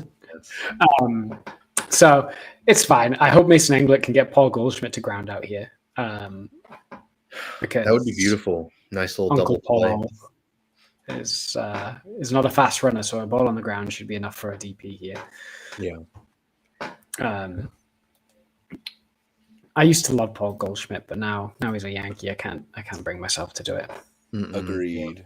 Yeah, he was a fun player in Arizona, man. He was elite because he could steal bases too. Like he was like kind of a sneaky base runner too. It was kind of fun. When he was like up for trade and the Cardinals like got him, I was so wanting the Rays to make the move for him. I really wanted it to happen. I was like, even for a rental, I'd take a year or two of Goldschmidt. But that was my times getting hopes up for players that I just know we're not going to get. Yeah. But see, what the crazy thing, like getting back to the Ha-Seong Kim signing, like that's how I felt about Ha-Seong Kim. Like that was like my dream signing. So when that happened, oh my goodness, it was so like like slap me in the face, like, oh my god, that's awesome. Yeah. And then, The but then you look like, jump scare. right, yeah, exactly. It's like, oh shoot, like, but a good way, like a good jump scare. But then you look at the like I kind of like the A's had all those weird signings, like they traded for Jeffrey Springs and they signed Luis Severino and they extended Rooker and it's all because like you read deeper into it and it's like, oh yeah, like they're playing in a minor league park. They have to really spend a lot more money. Otherwise, like the players union is going to file a grievance because you don't have facilities. It's like, oh, so that's probably might have played at least a little bit of a part into the Ha-Seong Kim signing. Yeah, quite possibly. Maybe the Jansen signing too. Absolutely. So yeah, Mason Englund out the game, 3 batters faced, double, single, giving up a run, leaving with 2 men on, nobody out. Not a good appearance for him. Yep, not great. Yeah, but so we need the next guy to get Jason Dominguez out and hopefully settle this inning down before a crooked number turns up. But yeah, I get what's your biggest like dream that you thought was going to happen for the Rays? Because for me, it was JT Realmuto. Really? Okay. I thought we were because I remember the Rays were in on him when the Phillies traded for him. I remember it, like the Rays were like in that discussion for a long time, and there was quite a long saga around it. And I thought we were going to pull it off, but we did not. Interesting. Yeah, I think this is throwing it way back, so please forgive me. But I thought, and this seemed like a real thing. Like I thought they were going to get Jason Bay in one season. Oh yeah, okay, yeah. I was like, oh man, Jason Bay, like he's no Albert Pujols or anything, but he was a fun hitter. He was a good player. And I was convinced, like, oh man, he would be perfect.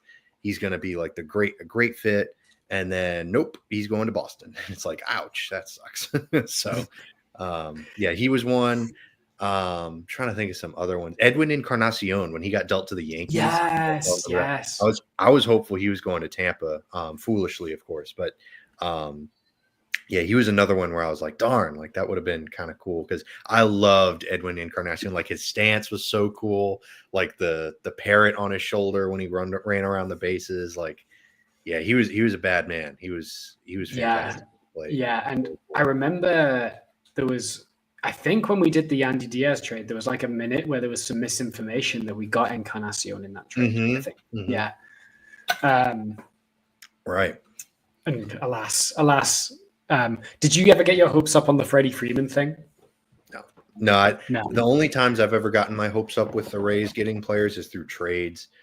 With free agency, I like that's why the Ha-Seong Kim thing was such like a out of nowhere thing because I figured, oh, he's a free agent. Like the Rays they're never going to spend money because they don't want to, overpay or whatever they want to say. They just don't spend big on free agents. So like to me, it was like, oh well, Ha-Seong Kim's going to get like $20 million for a couple of years. Like the Rays aren't going to spend that money. And then it turned out, hey, it's kind of a nice deal. So it was cool. It was cool. But yeah, no big free agents. Like the whole Aaron Judge, like it's always just so like. I don't know. I don't want to say like it's kind of like negotiating in bad faith, like just submitting offers just to submit offers. But like, yeah, Aaron Judge, like 10 years, 300 million, like that was never going to get it done. Like, like that's purely optics for sure. Like, and Aaron Judge, like as much as screw the Yankees, like I'm definitely a hater, but he handled that really well because like he could have very easily been a jerk about it. Like he could have very easily been like, yeah, offer me 10 years, $300 million, like. It was insultingly low, or he could have just been dismissive, but he was very like, oh man, like they were super competitive, like, and realistically, like, no, that's not true, but thank you for saying that. Like, that's very sweet of you. So yeah, I don't know. It's, but of course it's also someone offering you $300 million. So I guess you can't really be too mad at him. You can't be too mad at anyone for that. You'll always be complimentary, but, I don't know. 100%. So Dominguez like rocketed a ball off the wall, but it only ended up being a single because it ricocheted right back to Meisner, and then nobody scored off of it, and then immediately Escara like chopped it back to the mound for the 1-2-3 double play, so no runs scored, and now it's second and third, 2 outs. I gotta say, I know we hate on Roart a lot. and deservedly so. But that is a lot tougher than it looks. Like making that throw, and it wasn't a perfect throw or anything, but like getting that there in time. And Uceda too, like coming off the mound, like that was like that. They made that look very simple and very easy. And I get Escar as their catcher; he's a slow runner, but like that could have very easily gone sideways. Like Rourke could have very easily sailed that into right or thrown it and hit the runner or something. That's huge. Wow, that's a big play. That's huge great. Play. Yeah. So get 2 outs, no runs scored. Yeah. So bases loaded, nobody out. We might get out of the inning with only the 1 run scoring, which wasn't at the bases loaded, nobody out point. Like that's crazy. So this will be huge if he can get Vivas here. That'll be huge and a massive outing for Uceda. Yeah, he gave up Jason hit that one real hard. I thought it might go. To turn around and not just keep dialing it in. That's big. That's big. Even against the bottom of the Yankees lineup, because you're still facing major league hitters. They're getting paid too. So that's 100%. Yeah, that would be an impressive outing if he can get out of this here. Big pitch here. 1-2. Nuts. It's lined up the middle. And both runs are going to score. It is now 7-5. Yikes. Right. We've got a ball game here, folks. Mason Englert, man, he really stunk it up today. That was not good. And then Uceda just couldn't. Man, 1 and 2, and you can't put a guy like Vivas away is tough. Let's have a look at that pitch again. It was it looks like a changeup that doesn't it just stays in the zone. Doesn't change. Yeah. He doesn't start it low enough. And a good job of hitting by Vivas. Oh wow. That's not even that bad of a pitch, honestly. Like that's tough. Good. It's his first career hit for job at Vivas. Career hit. Wow. That'll be a Tops Now card. Well, it depends if the Yankees come back for it. Right. If it sparks the comeback, like if who's the next hitter? He's wearing a patch on his jersey that they'll cut up into a hit. He'll have a 1-on-1 MLB debut hit for sure. Yeah. The Red Sox lost. The Orioles have lost. The Blue Jays are down to their last out. They've got the tying run on third with 2 outs. Oh wow, Blue Jays. Yeah, down 5-4 to the Guardians. So can they pull it out? Hopefully not. Yeah, Toronto's a weird team. I don't know what to make of them. They're weird. I don't think they're good. Right? No. Yeah. Yeah. They could be okay. They could be okay. Yeah. I thought that I know a lot of people criticize them for the Jimenez deal because he's really expensive, not really expensive, but in the grand scheme of things, not really expensive, but specifically he's kind of costly for what he provides. Because he's elite defensively, but good Lord, he couldn't hit water if he fell out of a boat. So it's tough. It's tough to watch him, but I think that that they sort of traded for him thinking maybe a long-term play would be moving him to short if Bo leaves.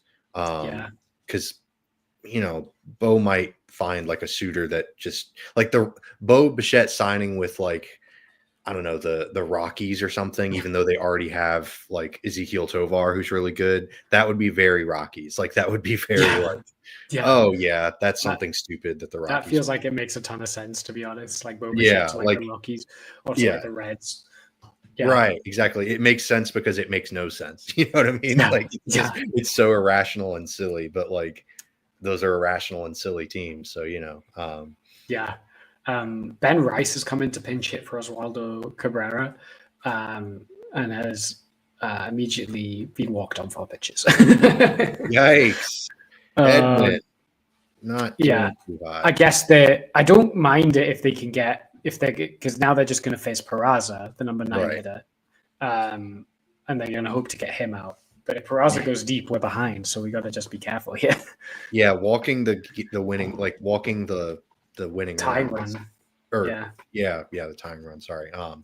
That's tough. Yeah, you got to get Peraza out here because then it's Grisham and Judge if you don't.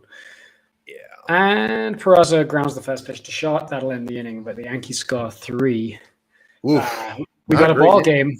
We got a ball game as we sure. go to the 9th. It's 7-5 Rays. Looks like they're going to finish this game. The Rays have left 15 men on base. They've got 15 hits, but have left 15 men on base. That's impressive. 15 hits, leave 15 on, but still score 7 runs. Score 7, yeah. So that's sort of hopefully one of those weird anomalies.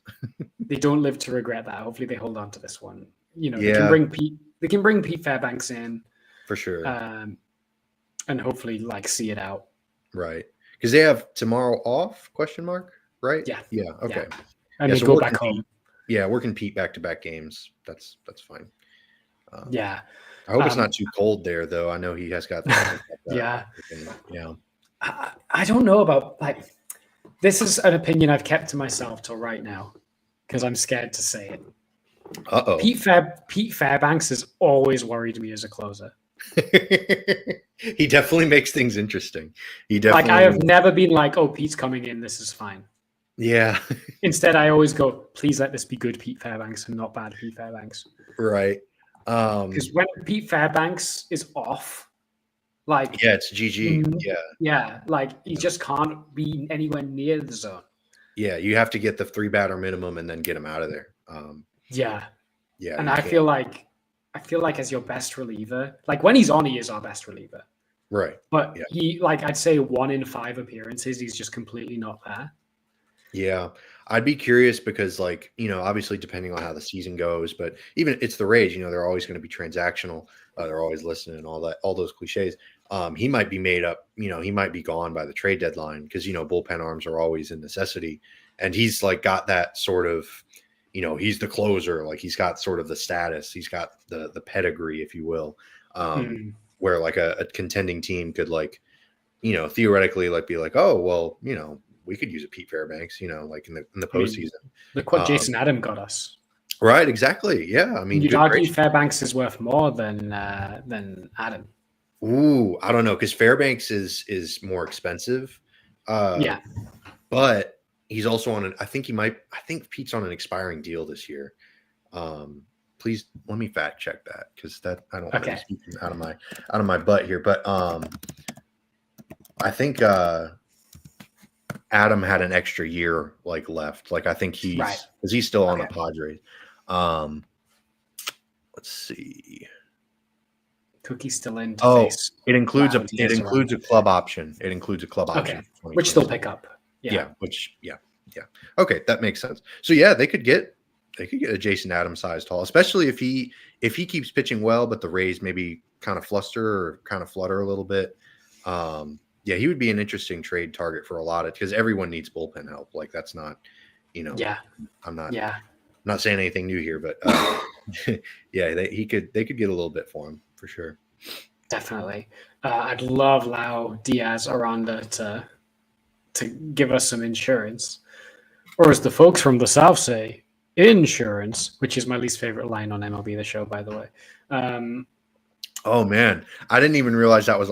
I have turned off commentators at the beginning of every game that I play. So maybe I'm missing the reference. Maybe I'm missing the reference. But Boog Shambi, I think the color guy goes "Hey, it'd be great if they could get some insurance here." Right. And then Boog Shambi goes, "Well, like our folks from the South say, insurance." And I'm Jesus. Can someone explain that? Anyone from the South? I've never noticed. I don't. Because he says it every 9th inning or every third inning. Inflection joke. I don't know. I don't. Insurance. Insurance. I don't think I say it like that. They don't even say it like that. He just emphasizes the idea of home insurance. Yeah, it's yeah.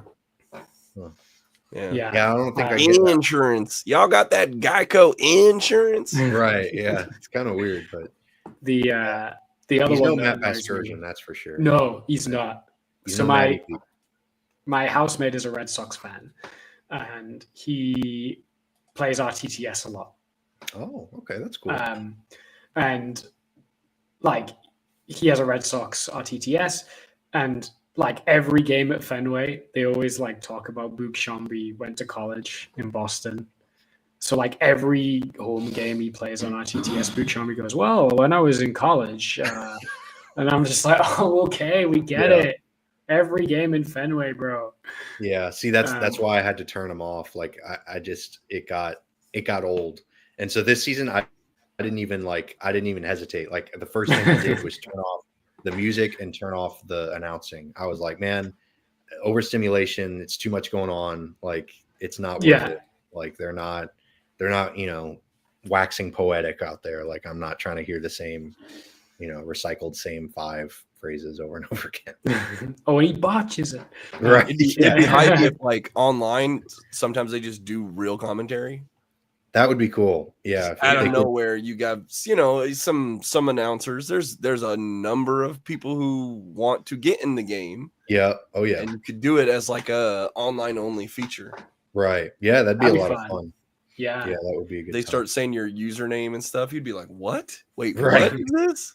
Right. Yeah. But then there are so many like weirdos, like I'm sure there would be people with weird usernames that, you don't want to say. Yeah. Exactly. Well, you're like, yeah, I would assume it's at a ladder or ranked or whatever. There'd be a level at which these would be the games.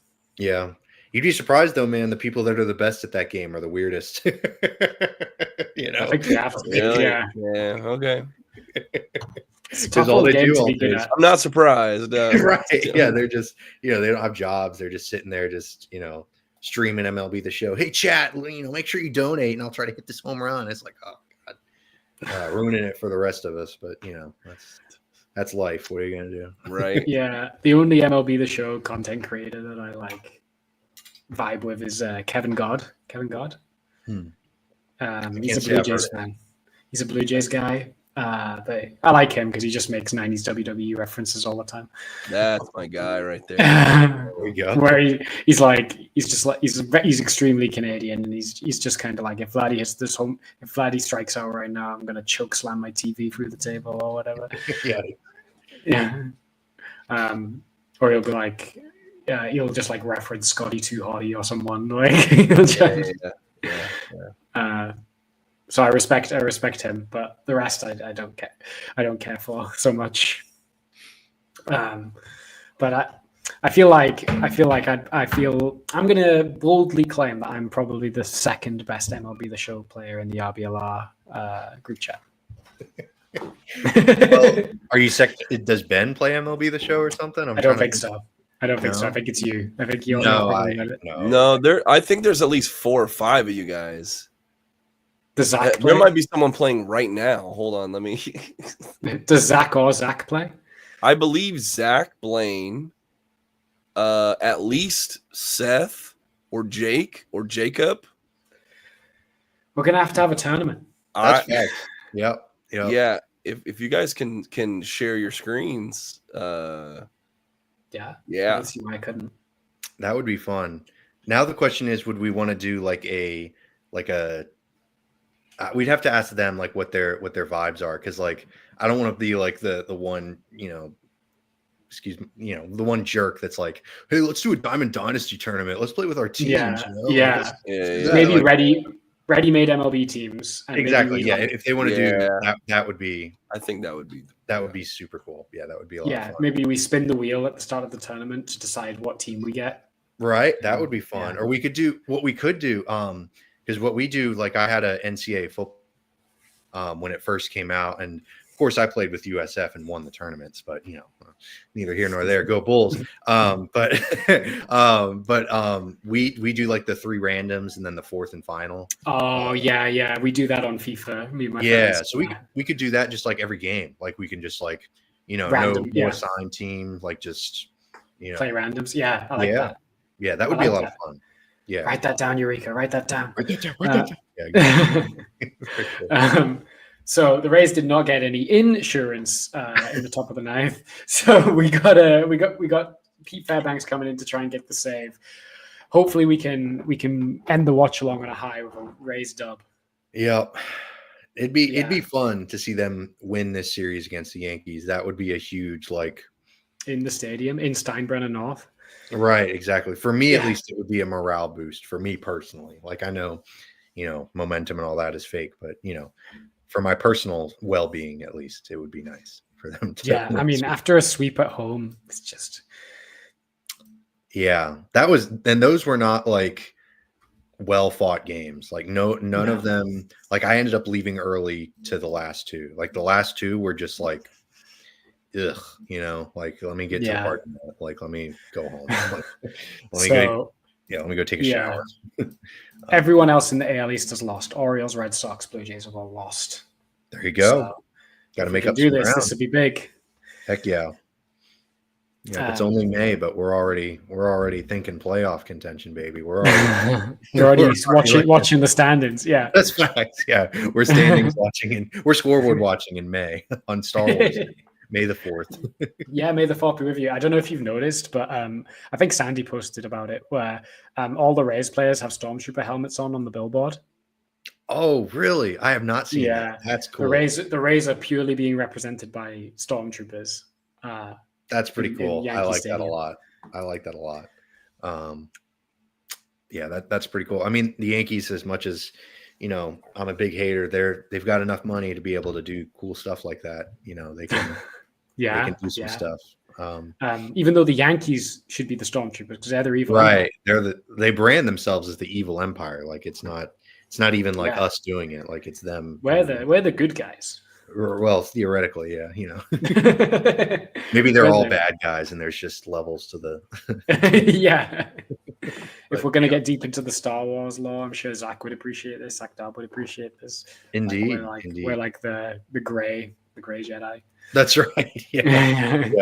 Yeah. Or maybe everyone's like the whole Major League Baseball are Sith Lords, but like, there's like Darth Vader who's sort of conflicted about it, and then there's just like Emperor Palpatine, which is probably the Yankees, who's like, he's just like a full blown egomaniac. Kylo Ren can be in the middle too, like he can be sort of on the better side, but I'm sorry, we're getting past like the basic like 9 movie Star Wars lore. Anything past that, I get kind of fuzzy. I'm not gonna lie. No, don't worry, me too. Yeah, Zach's way deeper into it. I'm trying to read this book. It's about the Darth Plagueis guy that they mentioned in the third movie. Wise. And it's like the story. It's the story of Darth Plagueis. It's just in a book form, and man, I can't get through it, man. I don't know. It's not. Is it too dense? No, it's not even necessarily that. It's just, it's not my favorite. I don't know how to put it. Yeah, I mean, we know how the tragedy goes. Right, exactly. I've like you know how it ends. Play just the Wise. Right, exactly. Yeah, haven't you heard the tragedy of Darth Plagueis? I did get to the chapter where they introduced Palpatine, though, so I'm kind of like, okay, I'll keep reading. Like, okay, that so Fairbanks has got it difficult here. He's got to go through Grisham, Judge, in the rain. In the rain, yeah. In the rain. Well, he's just got Grisham swinging. Heck yeah. 1 down. Sweet. Wow. Career at Yankee Stadium, Pete Fairbanks, 0.87 ERA, 13 out of 13 for saves. Wow, that's just the biggest jinx I've ever heard. Good Lord. Yep. I want me in my big mouth. Yeah. No, that wasn't you, because that's the FanDuel Sun Sports Network. Yeah. Shout out FanDuel, Bally, Sun, whatever the heck they're called. Yeah, not an ad, not sponsored. Yeah, not an ad, not sponsored. Forget FanDuel. They're awful. They're the worst. Yeah. And it's not even like necessarily just the sports gambling thing, because like I have my own qualms about the sports gambling thing, but like it just sucks. Like it's a horrible app. Like they do a horrible job. Like doing what they're supposed to do. Like it's not even because it's like I have a meeting with them next week, so if you want to my bad. But FanDuel, not the preferred partner of the RBLR Sports. Yes, definitely not a preferred partner for Brantley, not for RBLR. I do not. Opinions are his own. Or not. We'll have Musab do the ad read. It's okay. There you go. We'll have Mr. Tariq do the ad read for us. Yeah. Oh man. Ooh, that's a nice pitch right there to Aaron Judge. 97 high and tight. That's an MLB The Show pitch right there. Yeah. Pete Fairbanks knows the meta. That's fact.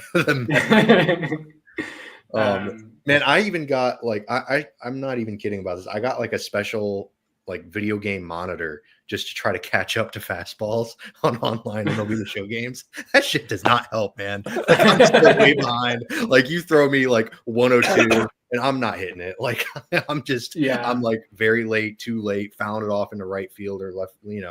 It's I'm the same. Like striking out in 10K. All right, like right. Oh, he got Judge. He got Judge swinging too. Wow, Nice. 2 outs. Yeah, just Bellinger to go. It's because it's the bottom of the ninth, man. Like Judge can't do it in the clutch, man. Just low leverage merchant. Like that's 7-2, he would have hit a home run. That's facts. That's why he struggles in the playoffs so much. He can't take the heat, so he gets out of the kitchen. It's just. I don't know if I talked about this on the show, but so in October last year, I was in New York. I spent a week in New York, and it was during the World Series. Ooh, that's intense. I was there with work. I was so it was a school trip to New York, so I didn't get to go. Nor would I have wanted to go to a Yankees Dodgers game. But it was the time of my life. I was wearing my Rays hat everywhere, and every New Yorker I saw with a Yankees cap. I was like, "How's the World Series going?" There you go. And whenever they got mad at me, I was like, "I'm just asking. I'm British. I don't know." Right. And then I did buy a Rays hat from Lids because it's impossible to get Rays hats around here in the UK, and the MLB Euro Shop does not sell any except the standard Rays hat. So I saw a few that I'd not seen before, so I was like, I'll buy them, and I bought my housemate a Red Sox cap, and I was like, I know I shouldn't be buying these here. Right, yeah. A Red Sox and a Rays cap in the New York Lids. Yeah, that's tough. But he was like, "Well, we're in the championship, so who cares?" And I was like, "Yeah, you're about to lose the championship." Talking smack with some New Yorkers, man. You're a real American. Yeah. No one really likes people from New York. They're all really obnoxious. But right. Just kidding. For legal purposes, that was a joke. Strikes on belly. It's okay. We have the same from we in the UK don't like people from London generally. Yeah. They've got a reputation for being really grumpy and impolite. So yeah. Because British, don't get me wrong, Canada has the politeness thing locked down, but every encounter I've had with a British person, they've always been super nice. They've always been about their P's and Q's and type of stuff. And then I'm the hick from Florida that's just walking up and talking to him, and it's oh, yeah. No, we love Americans. We it's I think it goes both ways. Where when we see Americans, we're oh, that's so exotic and American. Right. Yeah. And then you guys, when you see a British person, you're oh, how quaint. How right. Yeah. Oh man. Also, Fairbanks struck out the side. Grisham, Judge, Bellinger, and that's a 7-5 final. Rays take the series. You can take that superstitious jinx and shove it. I'm still yeah. So we got ourselves a final. Rays 7, Yankees 5. They take the series at the stadium. 7 runs, 16 hits, no errors for the Rays. 5 runs, 8 hits, 2 errors for the Yankees on the board. Outstanding, says Zach Dabb. Love that. Elite outing from Pete. Rays win. Rays win. Is Let's this the first Rays watch-along win? I believe so. Oh, man. I remember the first one that I was on. We had the Chicago. Yeah, we don't. That was awful. That was so. Oh God, I think it was the Andrew Vaughn walk-off. Was he the guy? Yep. And it was 15 to 17 or something like that. Yeah. Yeah, and that moves us to 16-18 on the year. Let's go. See, I'm telling you, man. 2 games under 500 right now. Easy peasy, lemon squeezy. No worries. No worries. We've got to go back home now to face the Phillies for 3, which will be a tough series, I think. Yeah, but good. We'll give it a good go. And we appreciate anyone that was following along with us throughout the day, whether it was for half an hour, whether it was for the full game. If you managed to stick around for the whole thing, thank you so much. We really appreciate you sticking around and listening to us talk about sometimes baseball. We'll be back next week with a regular Rays show. And something that you could do that would do us a big favor is just drop us a like on this video, and be sure to subscribe to the channel if you've enjoyed what you see, because that will be the quickest and most effective way to know when a new episode is dropping, not just for the Rays show, but also for the excellent Bucks, Lightning, Rowdies, and Sun shows as well, which are all great content as well. And you can maybe catch us when we do more surprise live streams like this one. And, you know, we love to hear your opinions, because we gave a lot of opinions today. We had the space to talk about a lot of stuff. Let us know what you think about any of it. Drop us a follow on the socials, tweet us, drop a comment on the YouTube, all that good stuff. Do you have any closing comments, Carter? Nah, man. Thank y'all so much for having me on. It's always a blast to be on the Rays show, talk some ball. You know, go Rays. Hope they can surprise some people this week. Yeah, go Rays, and Rays up. There you go. See you guys.